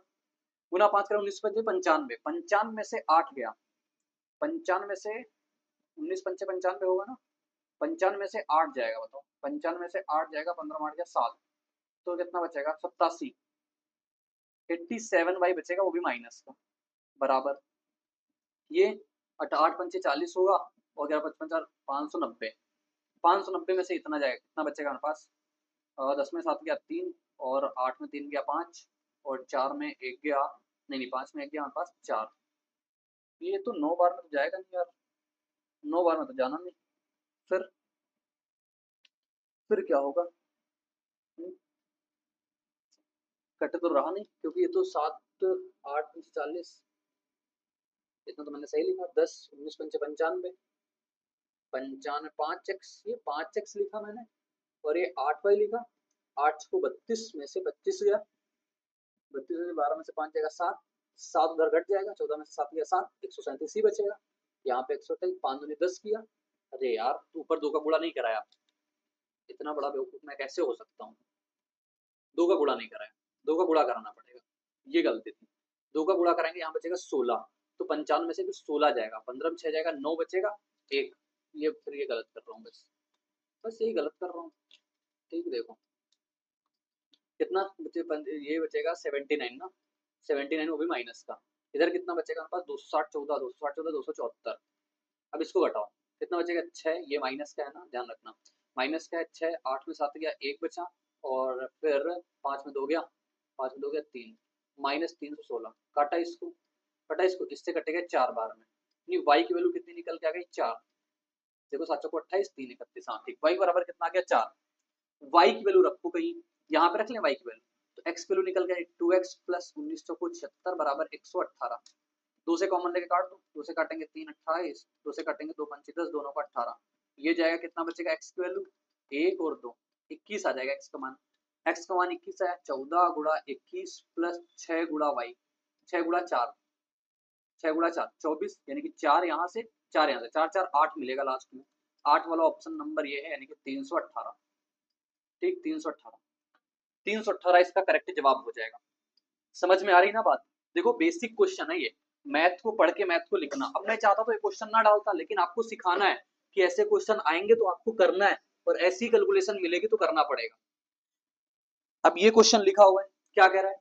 यदि अंश में 2 और हर में 5 जोड़ दिया जाए तो भिन्न 1/2 हो जाती है। यदि अंश और हर दोनों में से 2 घटा दिया जाए तो यह 1/3 हो जाती है। भिन्न के हर और अंश के बीच धनात्मक अंतर बताओ क्या है? भिन्न मान लेते हैं x बटे का y। अब x बटे y में से क्या हो रहा है? पहली बात ये कह रहा है x में से 2, अंश में से 2 जोड़ दो, और हर में से हमारे पास 5 जोड़ दो, भिन्न 1/2। यहां से इक्वेशन क्या बन जाएगी? 2x माइनस का y बराबर 5 में से 4 गया 1 बचेगा। एक इक्वेशन ये बन गई। दूसरा कह रहा है अंश में से हम 2 घटा दें, हर में से भी 2 घटा दें, तो इक्वेशन 1/3। यहां से इक्वेशन क्या बनेगी? 3x और माइनस का y बराबर 3 2 का 6, माइनस का 2 प्लस का 6, यानी कितना बनेगा? 4। अब इसको सॉल्व करना है, सॉल्व कर लो। 2x माइनस का y बराबर 1, घटाओगे माइनस प्लस और माइनस, ये खत्म हुआ। x बराबर कितना निकल गया? 3। x बराबर 3 यहाँ पे डाल दो, आप यहाँ पे डाल दो, तो y बराबर कितना निकल के आएगा हमारे पास? x बराबर 3 रखा, तो x बराबर 3 6, 6 में से गया 5 बचेगा, y बराबर कितना आ गया? 5। तो हमसे कह रहा है x जो है x बटे y, ये कितना आया? 3 और 5, इन दोनों का अंतर कहा है, अंतर कितना निकल के आ जाएगा? 2। आसान क्वेश्चन, 2 आ जाएगा इसका राइट आंसर निकल के। एएलपी 2024 का प्रश्न था। एक क्वेश्चन ये लिखा हुआ है, क्या कह रहा है? आरआरबी ग्रुप डी 2022 का, 4x square minus 9y square का whole cube plus 9y square minus 49z square का होल क्यूब, और ये लिखा हुआ है 49z square minus 4x square का होल क्यूब बटेगा 2x माइनस का 3y का whole cube plus 3y minus 7z का होल क्यूब, 7z माइनस का 2x। एक कंसेप्ट होता है, कंसेप्ट क्या होता है हमारे पास? अरे यार पेन भी नहीं सही चला, पेन भी सही नहीं चला, तो कंसेप्ट देखो मैं इधर लिखता हूँ। कंसेप्ट ये होता है, अगर a plus B plus C equal 0 है, अगर इक्वल 0 आ रहा, तो यहाँ पे रिजल्ट ये निकल के आता है a cube B cube C cube बराबर 3abc निकल के आता है। पहली बात तो ये, पहला केस एक ये बनता है। दूसरा केस एक ये भी बनता है हमारे पास कि a plus B plus C is not equal 0 हो, और हमसे बोल दे a cube B cube C cube बराबर 3abc है, तो यहाँ पे हम क्या समझते हैं कि a बराबर b बराबर c। समझ रहे बात? यहाँ पे ये रिजल्ट आता है। ये हम तब लगाते हैं जब ऐसी लिमिट दे होगी, लिमिट दी होगी कोई, तब हम ये वाला लगाते हैं, नहीं तो जनरली ये वाला लगाते हैं। ठीक है, अब समझना बात। जैसे यहाँ पे देखोगे आप, इनका सबका जोड़ करोगे, 4x स्क्वायर 4x स्क्वायर कटेगा, सबका जोड़ करेंगे 9y स्क्वायर 9y कटेगा, 14 एंड 14, यानी कि साफ शब्दों में ये समझ में आ रहा है कि a plus B plus C बराबर क्या है? Zero. A plus B plus C बराबर क्या है, जीरो है। तो A cube plus B cube plus C cube बराबर क्या निकल के आएगा, आपको भी निकल के आएगा 3abc, निकल के आएगा ना 3abc, ये वाला कंसेप्ट। 3abc लिखो, इसको पहले मैं हटा देता हूँ तो आपके नोट्स में दिक्कत होगी ना। 3abc होगा, 3abc का मतलब क्या लिखोगे, 3abc का मतलब ये लिखोगे 4x स्क्वायर माइनस का 9y स्क्वायर और 9y स्क्वायर माइनस का 7z स्क्वायर और लिखोगे 49, 7z स्क्वायर क्यों लिख दिया मैंने, 49 होगा ना, 49, 49z स्क्वायर। तो यहाँ पे क्या होगा 49z स्क्वायर माइनस का 4x स्क्वायर, ये हुआ। अब नीचे भी देखोगे यही सब, सबका सम जीरो आ रहा है, तो यहाँ भी क्या होगा 3abc, 3abc मतलब 2x माइनस का 3y और 3y माइनस का 7z और 7z माइनस का 2x, ये होगा। अब अच्छा आप बताओ, जैसे ये लिखा हुआ है हमारे पास 4x square minus 9y square, तो इसको हम ये लिख सकते हैं 2x का होल स्क्वायर माइनस 3y का होल स्क्वायर, यानी एक ब्रैकेट में a माइनस बी, एक ब्रैकेट में a प्लस बी, तो a माइनस बी और a प्लस बी। तो आप मुझे एक चीज बताओ, एक बात बताओ हमें कि जहां पे 2x माइनस का 3y, देखो 3 से 3 कटेगा, 2x माइनस 3y, इसका 2x माइनस 3y, इसका 3y माइनस 7z, इसका ये कट जाएगा, बचे कितना से प्लस वाली वैल्यू बचेगी। प्लस वाली वैल्यू क्या होगी 2x प्लस का 3y और 3y प्लस का 7z और हमारे पास 7z प्लस का 2x, ये प्लस वाली वैल्यू बचेगी जो कि ऑप्शन नंबर ए में गिवन है। ये कंसेप्ट था, कंसेप्ट को आपको ध्यान रखना है तब जाके ये क्वेश्चन आपको करना है, ठीक है, बात क्लियर कट है। आगे चलते हैं, आगे ये लिखा हुआ है आनंद के पास 1617 रुपए हैं, उन्होंने इसे अपने बेटे अनिल और अशोक में बांट दिया और उन्हें इसे वार्षिक रूप से संयोजित होने वाली 10% वार्षिक ब्याज दर पर निवेश करने को कहा। यह देखा गया कि अनिल और अशोक को क्रमशः 12 और 13 वर्ष बाद समान राशि प्राप्त हुई। आनंद ने अनिल को कितनी राशि दी, 1670 रुपए मान लो बांटे गए आनंद और अनिल में। तो अनिल के पास अनिल रहा, अनिल को 1+r/100 के हिसाब से पैसे दिए गए, कितने साल के लिए, 12 और 13 वर्ष बाद, यानी 12 सालों तक का पैसा जो आया। उसके बाद अशोक को दिया गया, अशोक को दिया गया इसी रेट पे और अशोक को 13 सालों के लिए दिया गया। तो इसका 13 गुना इसका 12 गुना कट जाएगा, बचे कितना, एक बचेगा, यानी बचा कितना, अनिल और बटे अशोक, अनिल और अशोक बचा, अनिल अशोक बचा। 1+r/100 लिखोगे तो 10% है, 10%, 11/10 निकल गया, 1+r/, ये ऐसा बचेगा 1+r/100। अब जैसे r/100 लिखोगे तो 10/100 करोगे तो 11/10 बनेगा, 11/10 मतलब 21, 21 यूनिट की वैल्यू 1617, लास्ट में आएगा 7, तो लास्ट में आएगा 7, 7 आएगा। तो ये कह रहा है कि बताओ हमारे पास किसको, आनंद को, आनंद को कितना मिल रहा है, आनंद ने अनिल को कितना दिया, अनिल को दे रहा 11, लास्ट में मिलेगा 7, भैया दो दो ऑप्शन मिलेगा, कोई बात नहीं। 11 सत्ते 21 सत्ते 147, 21 सत्ते 177, तो कितना आ जाएगा 11 गुणा 70 आ जाएगा अनिल का, 770, 770 में से 70 जोड़ो तो 847, 847 इसका राइट आंसर, 847 इसका बिल्कुल करेक्ट जवाब बन जाएगा। ये क्वेश्चन ऐसा था कि हमें उनकी राशि बराबर करनी थी, उनका अमाउंट बराबर करना था, अमाउंट को इक्वेट कराना था, ठीक है। आगे क्वेश्चन ये लिखा हो, एक कैन में दो तरल पदार्थ पी और क्यू का मिश्रण 8:7 के अनुपात में है। यदि मिश्रण का 5 लीटर निकाल लिया जाए और कैन का शेष भाग क्यू से भर दिया जाए तो पी और क्यू का अनुपात 2:3 हो जाता है। ज्ञात कीजिए कि आरंभ में कैन में कितने लीटर तरल पदार्थ पी था। मेरी बात समझना, हमारे पास कोई कंटेनर है, इस कंटेनर से अगर मान लो मैंने कुछ निकाल दिया तो जो भी हमारे पास कंटेनर आएगा, निकालने की बात कर रहे हैं, मिलाने की नहीं, अगर मैंने कंटेनर निकाल दिया, कंटेनर से कुछ निकाला तो यहाँ का जो रेशियो होगा वही रेशियो सेम यहाँ का होगा, ठीक, क्योंकि जो कोई भी चीज अपने आप में निकलती है तो उसी रेशियो में निकलती है जिस रेशियो में वो होती है। तो जैसे यहाँ पे हमारे पास 8:7 में था तो कितना निकाला मैंने, 5 लीटर निकाला, तो यहाँ पे भी कितना रहेगा 8:7 रहेगा। अब ये कह रहा है कि नहीं शेष भाग क्यू से भर दिया गया, अब यहाँ पे ये P है और ये Q है, यहाँ पे मैंने Q को भर दिया, हमने भरा किसको, Q को, P के साथ कोई छेड़खानी नहीं की, तो P की वैल्यू तो बराबर होनी चाहिए। P की वैल्यू यहाँ 8 है तो यहाँ 2 है, तो P की वैल्यू बराबर करने के लिए यहाँ पे 4 का गुणा 4 का गुणा कराएंगे। तो बताओ यहाँ पे कितना है, ये 7 यूनिट है और ये कितना है 12 यूनिट। Q मैंने कितना मिलाया 5 यूनिट, 5 यूनिट की वैल्यू कह रहा है 5 लीटर, ये तो कहा शेष जो भाग, जैसे 5 लीटर निकाला, 5 लीटर क्यू से भर दिया तो 5 लीटर की वैल्यू 5 हो गई, 1 लीटर की वैल्यू कितनी आ गई, 1 आ गई। तो इतनी वैल्यू निकल के आ गई अगर हमारे पास, तो हम बताओ क्या करेंगे, यहाँ की वैल्यू बता सकते हैं कितनी होगी। यहाँ की वैल्यू 8 7 15, तो यहाँ की वैल्यू आएगी 15 लीटर, 15 लीटर। यहाँ की वैल्यू कितनी आ गई, 5 कम हो गया, तो यहाँ की वैल्यू कितनी आ जाएगी, 20 लीटर, 20 लीटर होगी। यानी कि ये 15 यूनिट की वैल्यू, 15 यूनिट की वैल्यू कितनी है, 20 लीटर है स्टार्टिंग में। हमसे ये तो कह रहा है आरंभ में कैन में कितने लीटर तरल पदार्थ पी था, पी कितना था, 8 यूनिट, ये तो बताना है। तो 8 यूनिट की वैल्यू हमें बताना है। 8 यूनिट की वैल्यू कितनी आ जाएगी, 20/15 गुणे का 8, 5 तिया 15, 5 चौको 20, तो कितना निकल के आ जाएगा, 32/3। ये आपको पूरी टाइमलाइन पता होनी चाहिए कि कैसे चीजें चलती है हमारे पास। सबसे पहले 5 लीटर निकाला, जो बचा उसको मैंने उससे रिप्लेस कर दिया, उससे मैंने रिप्लेस कर दिया, अनुपात हमारे पास ये हो गया। ठीक है, बात समझ में आ गई, कोई दिक्कत परेशानी। इसको ऐसे कर सकते हैं, इसको क्या फार्मूले वाले से कर सकते हैं, चलो आओ देखते हैं। देखो क्योंकि आपके दिमाग में जो बातें आती ना, वो मैं पहले सोच लेता हूँ क्या बातें आपके दिमाग में आ रही होंगी। अब जो दिमाग में आपकी बातें आ रही होंगी उसका मैं सोल्यूशन भी दे देता हूँ। भाई बनेगा, अच्छी बात है, क्यों नहीं बनेगा। देखो सबसे पहले ये था, मैंने 5 लीटर मिश्रण निकाला, क्यू से रिप्लेस किया। तो मैं आपको पढ़ाता हूँ मिक्सचर एलिगेशन में, जिसके साथ छेड़खानी हो रही हो हम उसको हटा करके फार्मूला किस पे लगाते हैं, जिसके साथ छेड़खानी ना हो रही, फार्मूला लगेगा पी पे। बताओ अच्छा, इनिशियल में पी कितना था, 8 यूनिट था, मतलब 15 टोटल में से 8 पी था। फाइनल में हमारे पास पी कितना है, बोलोगे यार 5 में से 2 है, 5 में से 2 है।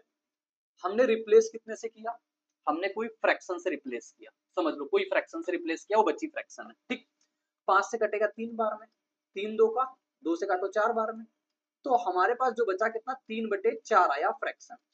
तो जो रिप्लेस क्वांटिटी आई, रिप्लेस क्वांटिटी आई वो कितनी आ गई, 1/4। 1/4 यूनिट की वैल्यू कहा कितनी है, 5 लीटर। तो टोटल कितनी हो जाएगी, 1 यूनिट, 1 यूनिट की वैल्यू कितनी हो जाएगी, 20 लीटर। 1 यूनिट की वैल्यू कितनी हो जाएगी, 20 लीटर। हमसे कहा है ये बताओ पी कितना था, शुरुआत में पी कितना था, शुरुआत में पी था 8/15। 1 यूनिट की वैल्यू इतना है, तो पी की मात्रा कितनी, 8/15। 8/15 गुणे का 20 कर दो, क्योंकि एग्जैक्ट बताना, 5 या 15 4, तो 32/3 लीटर ये भी आ जाएगा। मुझे पता था आपके दिमाग में ये बात आ रही होगी, 32/3 आ जाएगा राइट आंसर। ठीक, निचोड़ सीरीज, अगर आपको किसी भी चैप्टर में डाउट है तो निचोड़ सीरीज देखो। अगर आपके प्रैक्टिस में हो तो आप सिर्फ प्रैक्टिस करो, मतलब हर एक चीज पढ़ा चुका हूँ, यूट्यूब यूट्यूब पे इतना पढ़ा चुका हूँ। कोई भी सीरीज ले लो, हर एक सीरीज बिल्कुल टॉप मोस्ट सीरीज है। क्वेश्चन ये लिखा हुआ है, यदि माध्यक, माध्यक मतलब माध्यिका ये है, ठीक, 28.5 है, तो x का मान ज्ञात करो कितना होगा। x का मान बताना है कितना होगा अगर माध्यिका हमारे पास ये दे रखा है। ठीक, समझो। देखो जब माध्यिका निकालना होता है सबसे पहले फार्मूला होता है, मैं आपके सामने फार्मूला लिखता हूँ मीडियन निकालने का। मीडियन का फार्मूला जो होता है L प्लस n/2, अभी n भी समझ में आएगा, सब कुछ समझ में आएगा, माइनस का c भी समझ में आएगा, बटे का फ्रीक्वेंसी होता है, हाँ बटे का फ्रीक्वेंसी होता है, 2 होता है फ्रीक्वेंसी होता है, हाँ मैं भूल रहा था, फ्रीक्वेंसी होता है, और गुणा कितना आ जाएगा h, 2 उसमें होता है, जैसे जो अरेंज एस्केंडिंग में होता है उसमें 2 होता है। ठीक, ये हो गया, ये तो होता है मीडियन का फार्मूला। एल क्या होता है, लोअर लिमिट होती है मीडियन क्लास की। सी क्या होता है, इसकी ऊपर वाली बात होती है, अभी लिखते हैं। जैसे ये लिखा हुआ है 0 से 10, ये लिखा हुआ है 10 से 20, ये लिखा हुआ है 20 से 30, ये लिखा हुआ है 30 से 40, ये लिखा हुआ है 40 से 50, और लिखा हुआ है 50 से 60। इतनी बात लिखी हुई है, इतनी बात लिखी हुई है, और यहाँ पे कुछ फ्रीक्वेंसी दी हुई है। फ्रीक्वेंसी क्या है इसकी, 5, x, 20, 15, 7। कुमुलेटिव फ्रीक्वेंसी लिखते हैं, मीडियन निकालने के लिए हमें कुमुलेटिव फ्रीक्वेंसी लिखना पड़ता है। कुमुलेटिव फ्रीक्वेंसी, कुमुलेटिव फ्रीक्वेंसी पहला तो ये 5 लिख देंगे, फिर इसको जोड़ते हैं 5 प्लस एक्स, फिर जोड़ेंगे 5 और 20, 25 प्लस एक्स, फिर इसको जोड़ेंगे 25 15, 40 प्लस एक्स, फिर इसको जोड़ेंगे, यानी कि 40 7 47 प्लस एक्स। अच्छा ये 5 छूट गया, ये 5 नीचे वाले का होगा, 47 5 52 प्लस एक्स। ठीक, ये 7 इसका होगा और 5 इसका, सही से लिख देता हूँ, 7 इसका होगा। ठीक, ये अब देखो जो n निकलता है, जो n निकलता है वो ये निकलता है, जो लास्ट में है ये वाला, इसका आधा कर लो, यानी कि 52 प्लस एक्स बटे का 2, ये होता है n। ये हो गई हमारे पास n। अब देखो ये n 52 प्लस एक्स बटे का 2 n आ गया। अब माध्यिका इसने कहा है 28.5 है, बताओ 28.5 कहाँ लाई करेगी, 28.5 जो होगी ये 20 से तो बड़ी होगी, 30 से छोटी होगी। तो 20 और 30 के बीच में डेटा देखो कहाँ पे, जो कुमुलेटिव फ्रीक्वेंसी होगी 20 और 30 के बीच, 20 और 30 के बीच ये वाला डेटा है ना, क्योंकि आगे तो 40 आ रहा है, आगे तो 40 आ रहा है। ये होती है हमारे पास मीडियन क्लास। अब हम जो यूज करेंगे ना वो इसी का यूज करेंगे, उसी का यूज करेंगे। ये होती है हमारे पास बिल्कुल मीडियन क्लास। ये बात आपको तसल्ली से ध्यान देनी है, ठीक। अब चलो लिखते हैं इसको। अब इसको हम करते हैं क्या कि सबसे पहले एल इसका लो, एल कितना हो जाएगा इसका 20, ठीक।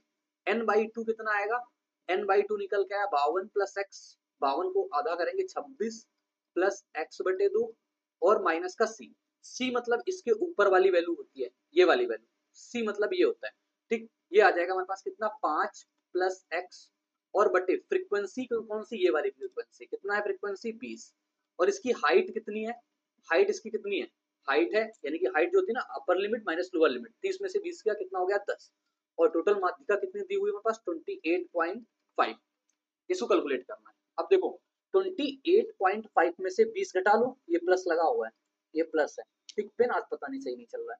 28.5 में से 20 इधर हो गया तो 8.5 ये हो गया, बराबर कितना बचा 26 में से 5 गया कितना बचा 21, एक्स बाई टू में से ये गया माइनस एक्स तो माइनस का एक्स बटेगा 2, 20 से कटेंगे हमारे पास जीरो जीरो कट गया, बचा कितना हमारे पास 2, अब 2 इधर चला जाए कितना बचेगा 17, 17 बराबर 21 माइनस एक्स बटेगा 2 कितना निकल के आएगा, एक्स बटेगा 2 बराबर कितना हो जाएगा 21 में से 17 गया 4, एक्स बराबर कितना आ गया 8 निकल के। तो हमारे पास यही बोला है एक्स का मान बताओ कितना हो जाएगा 8। ये चीज आप सभी को पता होनी चाहिए कि मीडियन हम कैसे निकालते हैं, मीडियन ऐसे निकालते हैं, ठीक है, मीडियन ऐसे निकालते हैं। एक स्लाइड ऐड करके और आपके जो मीडियन के फार्मूला होता है ना और बता देता हूँ, वही बता देता हूँ जिससे कि आपको चीजें क्लियर कट हो जाए। क्लियर कट चीजें ये हो जाए कि जब हमारे पास कोई डेटा ग्रुप डेटा होता है असेंडिंग ऑर्डर में लिखा होता है, असेंडिंग ऑर्डर में लिखा होता है, असेंडिंग ऑर्डर में लिखा होता है और हमारे पास एन जो होते हैं ये ऑड हो और एन जो होते हैं वो हमारे पास इवन हो, यानी कि टोटल नंबर हमारे पास या तो ऑड हो टोटल नंबर या तो हमारे पास इवन हो। तो जब ऑड होता है तो हम ये लिखते हैं N plus one by two वाली टर्म, ये वाली टर्म होती है। अगर इवन है तो हम ऐसे लिखते हैं एन बटे two term plus N plus one by two, N plus one by two, N by one N plus one by two term और बटे कितना 2, ये 2 करते हैं, ये वाली टर्म आती है, ये वाली टर्म आती निकल, ठीक, इवन और ऑड में। अच्छा उसका भी लिखा दें क्या मोड का फार्मूला, मोड का फार्मूला समझते हो क्या होता है, मोड का फार्मूला होता है L plus F one minus F not upon two F one minus F not minus का एफ टू और इसकी हाइट होती है एच। अब देखो एफ वन क्या होता है एफ नॉट क्या होता है ये बात समझना। देखो जैसे हमारे पास ये ग्रुप डेटा लिखे हुए हैं, ऐसे ग्रुप डेटा लिखे हुए हैं ऐसे सीरीज में, अगर एफ वन ये हो गया एफ नॉट ये हो गया एफ टू ये हो जाता है, ये बात आप समझना। एफ वन यहाँ पे फ्रीक्वेंसी वन ये एफ नॉट ऊपर वाला एफ टू ये वाला। तो क्वेश्चन आएगा कल तक ले लेंगे करा देंगे सब कुछ। ये लिखा हुआ है यदि x Y cube minus one का व्युत्क्रमानुपाती है तथा y बराबर 3 रखने पर x का मान 6 होता है तो y बराबर 7 रखने पर x का मान। आसान क्वेश्चन होता है कैसे, वाई क्यूब माइनस वन जो है इसके व्युत्क्रमानुपाती है वन, व्युत्क्रमानुपाती मतलब वन अपॉन एक्स, तो इसको हम ये लिखेंगे रिलेशन, रिलेशन आएगा k अपॉन का x, y कितना है 3, 3 का क्यूब 27 में से एक गया 26 बराबर k बटे x कितना मिलता है 6, तो k का मान हमें मिल गया 26 गुणा का 6। अब रिलेशन तो यही रहेगा, रिलेशन तो हमारे पास यही है। अब y बराबर 7 रखो, 7 क्यूब 343 में से एक गया 342 बराबर k की वैल्यू कितनी आ जाएगी 26 गुणा 6 बटे x का मान बोला, x का मान निकाल दो आप यहाँ से, ठीक निकाल दोगे 6 से काटेंगे 6 पंचे 30 6 सत्ते 42, 6 पंचे 30 6 सत्ते 42, 57 आया तो कितना आ जाएगा 57 बटे का 26, 57 बटे का 26 नहीं 26 बटे 57 क्योंकि इधर जाएगा ना x, पंगा हो जाता। अगर 57/26 दिया होता तो हम तो मार कर देते, हम तो मार कर देते भाई। कितना 26 बटे का 57 भाई, एक्स इधर जाएगा 26 बचेगा, 26 बटे का 57 right answer option number A. ये हो गया इसका सटीक उत्तर, बिल्कुल सही जवाब। आगे देखो एक क्वेश्चन ये लिखा हुआ है यदि एक आयत की लंबाई 6 मीटर बढ़ा दी जाए चौड़ाई 5 मीटर घटा दी जाए तो इसका क्षेत्रफल 7 मीटर स्क्वायर बढ़ जाता है। यदि लंबाई 6 मीटर घटा दी जाए चौड़ाई 7 मीटर बढ़ा दी जाए तो इसका क्षेत्रफल 21 मीटर स्क्वायर बढ़ जाता है। आयत का परिमाप कितना होगा। भाई अच्छा क्वेश्चन है। मान लो हमारे पास ये है, ये x है ओरिजिनल, y है ओरिजिनल, तो ओरिजिनल क्षेत्रफल कितना होगा xy जब लंबाई 6 मीटर बढ़ा दी जाए मतलब x प्लस 6 कर दिया जाए और ऊंचाई चौड़ाई 5 मीटर घटा दिया जाए मतलब y माइनस 5 कर दिया जाए तो इसका क्षेत्रफल 7 मीटर स्क्वायर बढ़ जाता है। मतलब 7 मीटर स्क्वायर बढ़ जाता है, मतलब इसमें से हमें 7 कम करना पड़ेगा तब जाके पहले वाले के बराबर होगा। ये कर लिया मैंने, पहली बात ये। दूसरी बात, यदि हम लंबाई को 6 मीटर घटा दें, x माइनस 6 कर दें और चौड़ाई हम y प्लस 7 कर दें तो हमारे पास इसका क्षेत्रफल 21 मीटर स्क्वायर बढ़ जाता है। मतलब 21 सबकी बात 31 बढ़ गया तो माइनस कितना करेंगे, 31 करेंगे। ठीक, अब यहां से हम दो इक्वेशन बनाएंगे। चलो इक्वेशन देखो, ये एक्स वाई लिखा हुआ है, गुणा कराओ एक्स वाई प्लस का 6y माइनस का 5x और माइनस का 30 माइनस का 7। एक्स वाई से एक्स वाई जाएगा, 5x प्लस का 6y बराबर माइनस का 37। पहली इक्वेशन ये बनी। इक्वेशन यहां सॉल्व करते हैं, एक्स वाई बराबर एक्स वाई माइनस का 6y और प्लस का 7x माइनस का 42 माइनस का 31। तो एक्स वाई से एक्स वाई जाएगा, अब इधर लाएंगे तो इधर ऐसे लिखेंगे हम 7x माइनस का 6y, इसको इधर ले आते हैं कितना हो जाएगा 73। ये इक्वेशन बन गई हमारे पास दूसरी। अब इन दोनों इक्वेशन को सॉल्व करना है, देखो आसानी से दिख रहा है, 5x प्लस का 6y माइनस का 37। अगर सबको जोड़ दें 6y कटेगा, 7 5 कितना हो जाएगा 12x बराबर कितना, ये बचेगा 13 में से 7 गया 6 बचेगा और ये कितना बच्चा हमारे पास 6 में से 3 गया 3, तो 12 3 36। एक्स की वैल्यू कितनी आ गई 3। अब एक्स की वैल्यू 3 डाल दो, यहाँ पे एक्स की वैल्यू 3 डाल दो तो वाई बराबर कितना निकल के आ जाएगा, 3 डालोगे इधर 15, 15 इधर जाएगा कितना बचेगा, 15 जाएगा इधर कितना बचेगा, ये तो यार प्लस का ही आएगा ना, जोड़ेंगे तो प्लस के तो आया 3 आया 15। तो फिर वाई की वैल्यू निगेटिव कैसे आएगी यार, वाई की वैल्यू निगेटिव थोड़ी ना आनी चाहिए। हमला तो हो रहा है, वाई की वैल्यू निगेटिव क्यों आ रही। 7 5 12x 6 से 6 गया, 73 में से 37 घटाएंगे 36 बचेगा, x बराबर तो 3 आ गया, x बराबर 3 रखेंगे 15, 15 इधर जाएगा हमारे पास कितना हो जाएगा 7 5 12 15 3 1 4 1 5 कौन बटेगा 6। कुछ ना कुछ तो गलत आ रहा है यार, यहाँ मैंने सही किया हुआ है, एक्स वाई माइनस का 6y प्लस का 7x माइनस का 42 और माइनस का 31, तो इसका क्षेत्रफल 31 मीटर स्क्वायर बढ़ जाता है। परिमाप कितना होगा, ठीक, ठीक है 31 2 1 3 4 3 7 करेंगे 73 ही होगा। अरे यार ये माइनस का होगा, नहीं नहीं उसको उधर लेके गए ना, 7x माइनस का 6y 4 3 7 हाँ 73 तो प्लस का हो जाएगा यार, ये 37 मैंने सही लिखा हुआ है, वो चेक करना पड़ेगा यार। 5x ये माइनस का 6y होगा, वही तो मैं कह रहा हूँ ये क्या पंगा हो रहा है, ये इधर लाया तो मैं इसको माइनस नहीं लिया, ये माइनस का 6y होगा। ठीक, तो ये कितना निकल के आएगा, अब सही आएगा, अब सही आएगा, लेकिन फिर तो गड़बड़ है, फिर तो गड़बड़ है दया, क्या गड़बड़ है, देखो गड़बड़ ये है जब तुम्हारी बात ही गलत हो गई, क्या करूं मैं, ज्यादा फास्ट करोगे तो गड़बड़ी हो जाती है। या अब इसकी इक्वेशन लिखनी पड़ेगी फिर से, ये इक्वेशन होगी 5x माइनस का 6y बराबर माइनस का 37। अब इसको घटाना पड़ेगा, माइनस प्लस और ये प्लस करना पड़ेगा, 6y गया, 7 में से 5 गया हमारे पास 2x आएगा, 2x अब इसको जोड़ेंगे 7 3 10 7 3 10 1 11, तो x की वैल्यू कितनी आ गई 55 आ गई, 55 आ गई। अब 55 रखेंगे यार तो बहुत ज्यादा चला जाएगा, हमें तो कुछ समझ नहीं आ रहा क्या हो क्या रहा है। 5x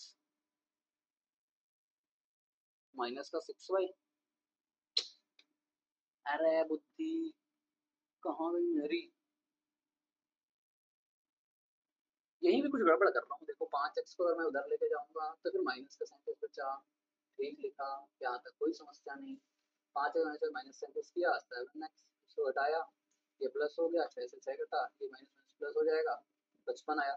55 रखेंगे तो ये तो बहुत ज़्यादा चला जाएगा, इस वजह से मैं घबरा रहा हूँ।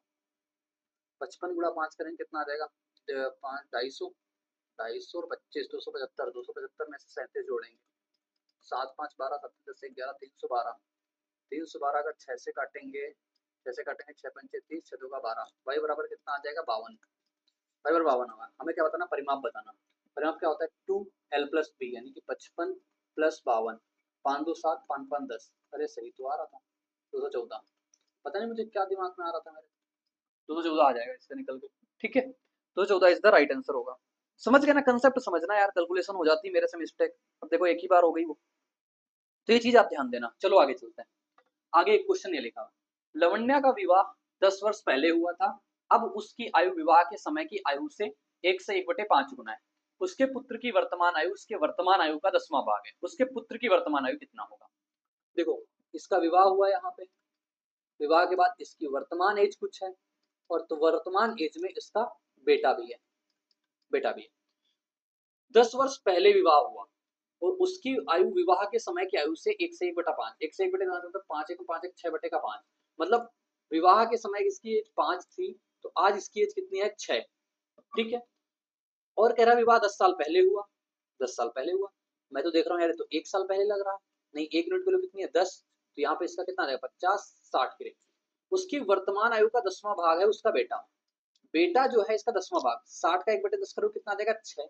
यही कहा है उसकी वर्तमान आयु कितनी हो जाएगी? 6। इतना आसान था, बस इतना ही आसान था। बात क्लियर हुई? चले आगे। ये देखो, एक व्यक्ति जनवरी फरवरी मार्च अप्रैल के महीनों में उसका औसत मासिक वेतन इतना है।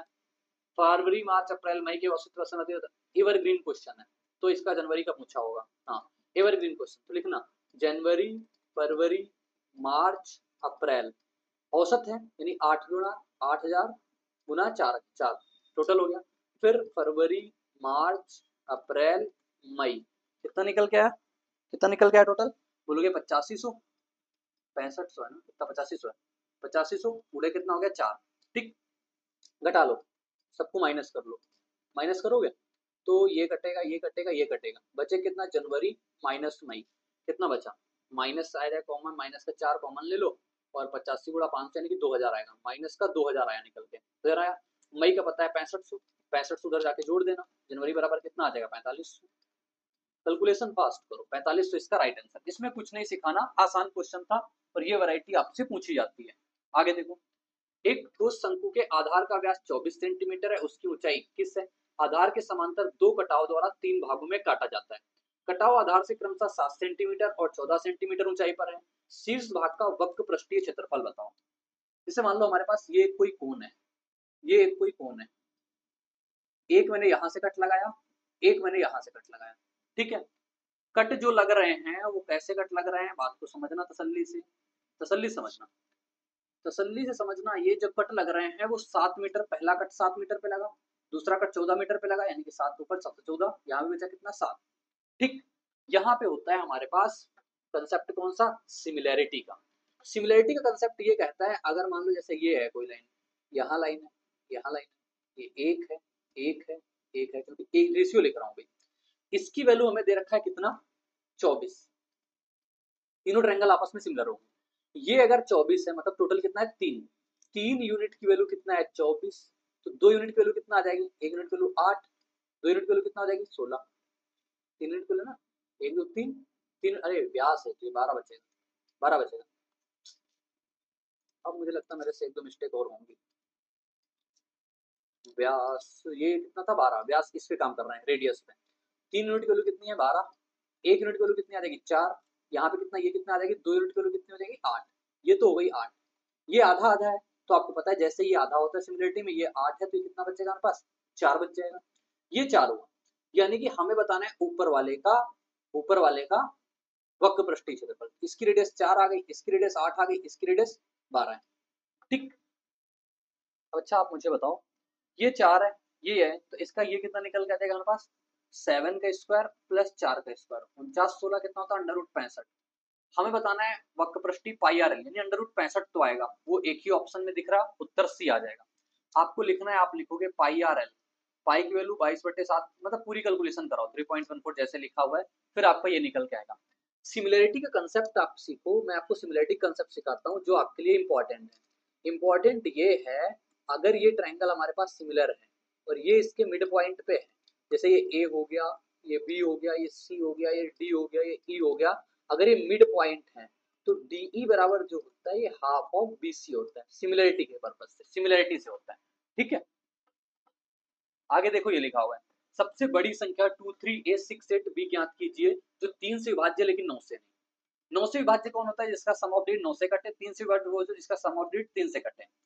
देखो लिखा हुआ है 2 3 5 5 6 5 11 11 8 कितना होता है? 11 8 19, 19 का मतलब 9 तो गया, कितना बचा? 1 बचेगा ना। 6 3 9 8 10 1 बचा, कितना बचा 1, 1 प्लस ए प्लस बी। अब बताओ 3 से कटने के लिए नंबर क्या क्या होना चाहिए। 3 से कटने के लिए ए प्लस बी का मान 2 होना चाहिए, 3 के डिफरेंस पे 5 होना चाहिए, 3 के डिफरेंस पे 8 होना चाहिए, 3 के डिफरेंस पे 11 होना चाहिए, 3 के डिफरेंस पे 14, 3 के डिफरेंस 17, 3 के डिफरेंस पे 21। लेकिन इसके आगे नहीं लेंगे, क्यों नहीं लेंगे, क्योंकि ये सिंगल डिजिट नंबर है। सिंगल डिजिट नंबर मैक्सिमम तो 9 9 ले सकते हो, 9 9 18, 18 से बड़ा इनका योग नहीं हो सकता, तो 21 नहीं ले सकते। पहली बात खत्म। अब हमसे ये भी कह रहा है कि 9 से नहीं कटना चाहिए। 9 से कटने का मतलब सम ऑफ डिजिट 9 नहीं बनना चाहिए। एक में से 8 जोड़ोगे 9, तो ये भी नहीं ले सकते। फिर 17 वाला भी नहीं ले सकते, क्यों, 17 एक 18 बन जाएगा। अब हम यहां में से ले सकते हैं, हमें बताना है सबसे बड़ी संख्या। हम 14 लेंगे, 14 देखेंगे सबसे बड़ी संख्या। 14 को इसमें वेरीफाई करेंगे, 14 में से कौन कौन मिलेगा। देखो, अगर हमारे पास, मैं बोलूं सबसे बड़ी संख्या लिखनी है, सबसे बड़ी संख्या आपकी 9 होती है, 8 होती है, 7 होती है, 6 होती है, 5 होती है, 4 ऐसे चलती है। यानी कि सबसे बड़ी संख्या पहले 9 मिलेगी, वही सबसे बड़ी संख्या में जाएगा। यहाँ पे 2 2 देखो कॉमन है, 3 3 भी सब में कॉमन है, 2 और 3 तो कॉमन है, यानी यहाँ पे हमें 9 मिलना चाहिए। अगर 9 मिल जाएगा तो हम पता कर लेंगे कि बड़ी संख्या है। और इन दोनों का सम कितना आना चाहिए, 14 आना चाहिए, 14 आना चाहिए, 11 आना चाहिए, 5 आना चाहिए, 2 आना चाहिए, जिसमें मैक्सिमम मिलेगा वही आंसर होगा। जैसे 9 8 17 मिल रहा है, देखो यहाँ 9 और 8 कितना मिल रहा है, 17, 17 तो ले ही नहीं सकते। 7 7 कितना मिल रहा है, 14 मिल रहा है। ये हो सकता है आंसर, बड़ा है कि नहीं ये भी देखना पड़ेगा। अगर ये देखेंगे हमारे पास कितना 9 5 14 मिल रहा है, ये भी हो सकता है आंसर। ये कितना 9 8 17, ये भी नहीं हो सकता। ठीक, अब बताओ, अच्छा ये नंबर बड़ा है कि ये नंबर बड़ा है, पहचानो। ये 237, ये 239, तो बड़ा तो ये हुआ, आंसर ये होगा ना कि ये, क्योंकि सबसे बड़ी संख्या बोला है, सबसे बड़ी संख्या ये आगे निकल के। समझ में आ रही मेरी बात, तो ये हो जाएगा इसका राइट आंसर।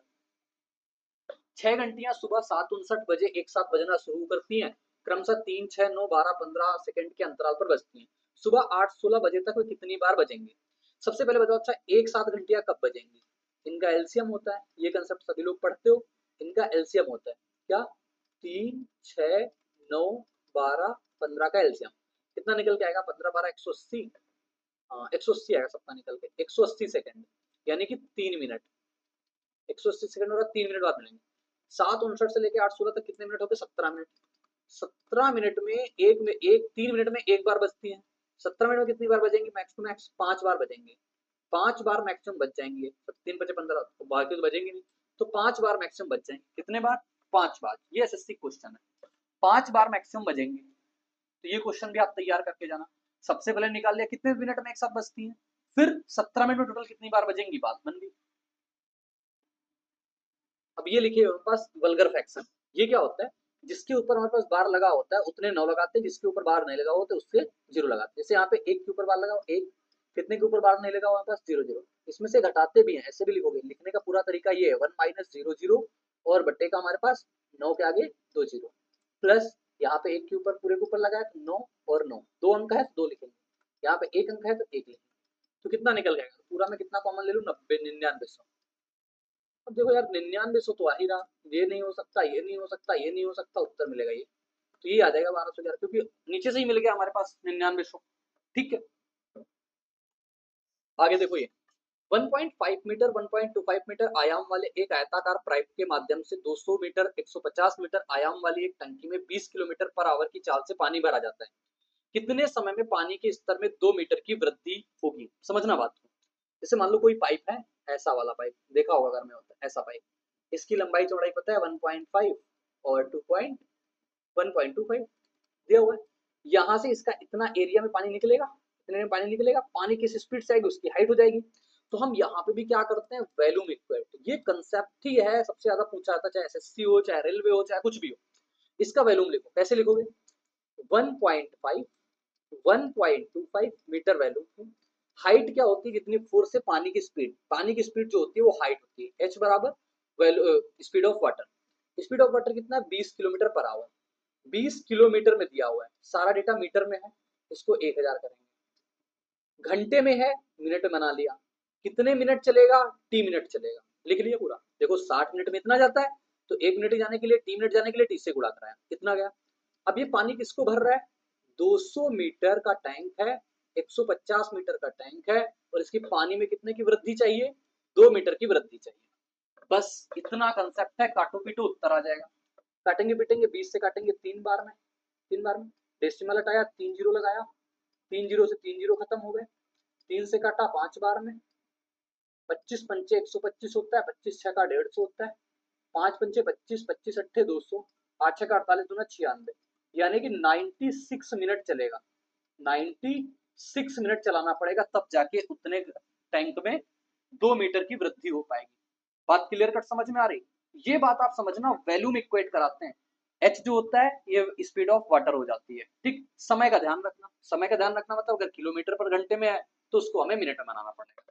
एक क्वेश्चन ये लिखा हुआ है 0-2 बी इतना सी इतना इतना निर्मित चतुर्भुज का क्षेत्रफल। मैं कैसे पढ़ाता हूँ, मैं कहता हूँ आप शिफ्ट कर लो, 0 0 बना लो।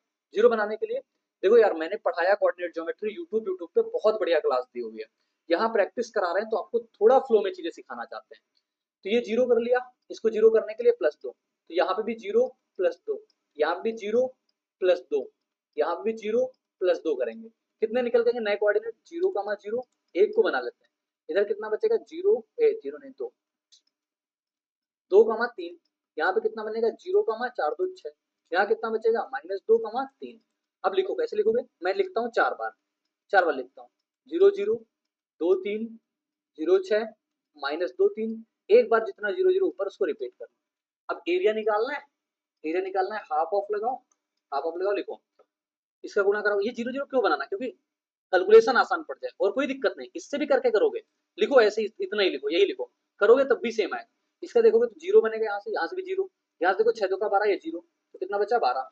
यहाँ से देखोगे 0, यहाँ माइनस में प्लस का 12, ये बन गया। इसका देखोगे 0 0 0, बचा सिर्फ इतना, तो 12 12 24/2, उत्तर कितना निकल के आएगा? 12। नहीं देखा है, यूट्यूब पे क्लास पड़ी हुई, जरूर देखना, जरूर देखना। 2 क्लासें हैं कोऑर्डिनेट ज्योमेट्री के, बहुत बढ़िया कंटेंट दिया है। जो कुछ भी पढ़ाया बढ़िया पढ़ाया, बढ़िया दिया। एक क्वेश्चन है लिखा हुआ, एक न्यून कोण थीटा के लिए साइन थीटा को कॉट के पदों में व्यक्त करो। साइन थीटा कॉट के पदों में जाना है यार, बताओ। अच्छा, कॉट के पदों में हम किससे आ सकते हैं? कॉसेक से जा सकते हैं, और कॉसेक से हम साइन में जा सकते हैं। तो हम यहाँ दिमाग ये लगाया, cosec square theta cot square theta बराबर होता है 1, यानी कि कॉसेक स्क्वायर थीटा बराबर आ जाएगा 1 + कॉट स्क्वायर थीटा। ठीक, अब कॉसेक होता है 1 बटे का साइन स्क्वायर, तो ये आ जाएगा 1 + कॉट स्क्वायर थीटा। अगर मैं साइन स्क्वायर थीटा लिखता हूं तो ये आ जाएगा 1/1 + कॉट स्क्वायर थीटा आ जाएगा। साइन के पदों में लिखना, साइन थीटा बराबर 1/√1 + कॉट स्क्वायर थीटा। ये थी आसान बात, ये थी आसान बात ऑप्शन नंबर डी पे। लेकिन कई बार आ जाती है ना तो आप घूम जाते हो। घूमना नहीं है भाई, घूमना तो है ही नहीं, कतई नहीं घूमना, कतई नहीं। आगे देखो, ये लिखा हुआ है, एक समबहुभुज के अंतःकोणों का योगफल इतना है, इस बहुभुज के विकर्णों की संख्या बताओ। सभी समझना बात, पूरा का पूरा मैं आपको रिवाइज कराता हूँ। देखो, sum of interior angle, sum of interior angle यानी अंतःकोणों का योग, इंटीरियर एंगल क्या निकलता है? ये निकलता है n-2 × 180। अगर मैं बोलूं ईच इंटीरियर एंगल, ईच, आज पेन सही नहीं चल रहा लेकिन कल सही कर दूंगा। ईच इंटीरियर एंगल कैसे आता है? n-2 × 180 अपॉन का n आता है। अगर मैं बोलूं डायगोनल निकालो, मैं कहूं डायगोनल निकालो, डायगोनल होता है n-3/2। अगर मैं कहूं एक्सटीरियर एंगल क्या होता है?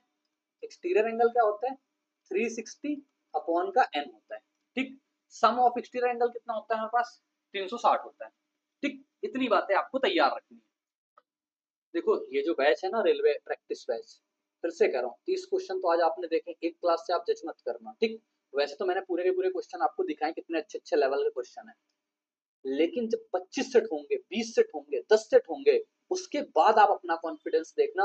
आपको लगेगा मैं तो यार पूरे के पूरे टॉप टॉप पीवाईक्यू कर ही चुका हूँ, अब तो कोई चिंता ही नहीं। और सीबीटी 1 के लिए तो आपने सारी तैयारी करी है, निचोड़ सीरीज यूट्यूब पे पढ़ी है, चैप्टर वाइज उससे रिवाइज कर लो, सब कुछ तो है। बस यही तो बैच है ना जो आपके लिए अच्छा है। टोटली चीजें मैं फ्री देता हूँ। अब ये प्रैक्टिस बैच मैंने पेड किया, रीजन समझो, क्योंकि काफी लोग लगे 20 दिन में आप भी पेड बैच निकालने लगे। मेरे दोस्त, मेरे साथी, इतना कंटेंट मैं फ्री प्रोवाइड कराता हूँ ना, और पूरा करवाता हूँ। ये कुछ बैचेज पेड बैच निकालने पड़ते हैं, उसका रीजन ये है, मेरा टाइपिस्ट क्या करेगा? उसके पास तो गवर्नमेंट जॉब है नहीं। ठीक, मेरा टाइपिस्ट क्या करेगा? जो थंबनेल यूट्यूब पे काम देखते हैं वो क्या करेंगे, और एक दो लोग जो और काम देखते हैं वो क्या करेंगे। बाकी अगर मैं डेडिकेटली पढ़ा रहा हूँ तो साफ सीधी बात, ऐसा तो कोई समाज सेवा करने बैठेगा नहीं कि आगे मैं समाज सेवा ही करता रहूंगा। मुझे भी कुछ कमाना है, मुझे भी कुछ करना है, मुझे भी आगे देखना है कुछ। तो ये चीजें आप समझो। हमेशा आप भी पढ़ाई कर रहे हो किस लिए कर रहे हो? पैसे कमाने के लिए।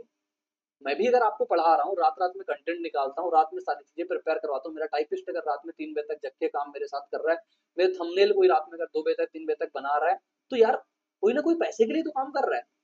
सीधा अल्टीमेटली सबका गोल पैसा है। मैं घुमाता नहीं हूँ किसी को इमोशनल ब्लैकमेल करूँ, फटी शर्ट दिखा रहा हूँ कि मैं तो ये पहनता हूँ, आपके समाज सेवा करने बैठा हूँ, कुछ नहीं बस 99 रुपए में ऑफर ही। मुझे नहीं करना आता, साफ सीधा मेरा भी उद्देश्य है, मुझे भी कुछ पैसे कमाने हैं। मेरे साथ जो काम कर रहे हैं उनको भी यार अपने घर की दाल रोटी चलानी है। सिंपल सी भाषा है, आप भी अगर गवर्नमेंट एग्जाम की तैयारी कर रहे हो, आपको भी पैसे चाहिए। तो फिर आप ये मत जज करो कि नहीं पेड बैच निकाल दिया, ये कर दिया, वो कर दिया। जितना जहां तक पॉसिबल है उतना मैं फ्री दूंगा। जब लगेगा नहीं यार अब मुझे पेड भी करना है तो उसको पेड भी करेंगे भाई। सीधी सी बात है। आपको जो समझना है आप समझो, मैं थोड़ा स्ट्रेट फॉरवर्ड इंसान हूँ, ठीक है। जीवन में तभी मेरी ज्यादा लोगों से बनती नहीं, क्योंकि जो होता है मैं मुंहफट बोल देता हूँ, बस बात यही होती है। अब जैसे यहाँ पे बोला है हमारे पास सम बहुभुज के अंतःकोणों का योगफल इतना है, यानी कि n-2 × 180 बराबर कितना 1260। 18 सत्ते 126 होता है, तो n बराबर कितना निकल के आ जाएगा 9। अब डायगोनल निकालना है, डायगोनल कितना निकल के आ जाएगा बताओ, n n माइनस का 3 बटेगा 2, तो ये 9, 9 में से 3 गया 6, 6 बटेगा 2 यानी कितना आ जाएगा 27 निकल के आ जाएगा। 27 हो गया इसका राइट आंसर। ठीक, पूरे 30 क्वेश्चन मैंने आपको करा दिए। ये प्रैक्टिस बैच है, प्रशांत मैथ्स के एप्लीकेशन पे मिलेगा। ठीक, टोटली चीजें आप देख सकते हो, बार बार मैं इसके बारे में नहीं बताऊंगा, लिंक डिस्क्रिप्शन में दिया हुआ है। आप प्रशांत मैथ्स का एप्लीकेशन डाउनलोड करो, वहां से भी ले सकते हो, iOS की लिंक पे भी चल जाएगा। iOS जब आप वहां से करोगे तो ऑर्गेनाइजेशन आईडी मांगेगा, आप मुझे इस नंबर पे व्हाट्सअप करना, जो नंबर दिया हुआ है आपको मैं ऑर्गेनाइजेशन आईडी बता दूंगा। ठीक, वेबसाइट पे भी चलेगा, लैपटॉप पे भी चलेगा, जहां पे आप चलाना चाहते हो वहां पे चलेगा। वेबसाइट पे चलाना है, यानी कि अगर लैपटॉप पे चलाना तो वेबसाइट से लॉगिन कर लेना, बस इतना करना होता है। ठीक है, वीडियो कैसी लगी कमेंट बॉक्स में जरूर बताना। ठीक है, नेक्स्ट सेट आपका कल आएगा, उसके पहले आपको इसका प्रैक्टिस सेट मिलेगा एप्लीकेशन पे। पहले आप वो सॉल्व करना, देन आप सोल्यूशन देखना, तो आप ये चीजें करना। ठीक है, बाय बाय, जय हिंद, मिलेंगे नेक्स्ट वीडियो में।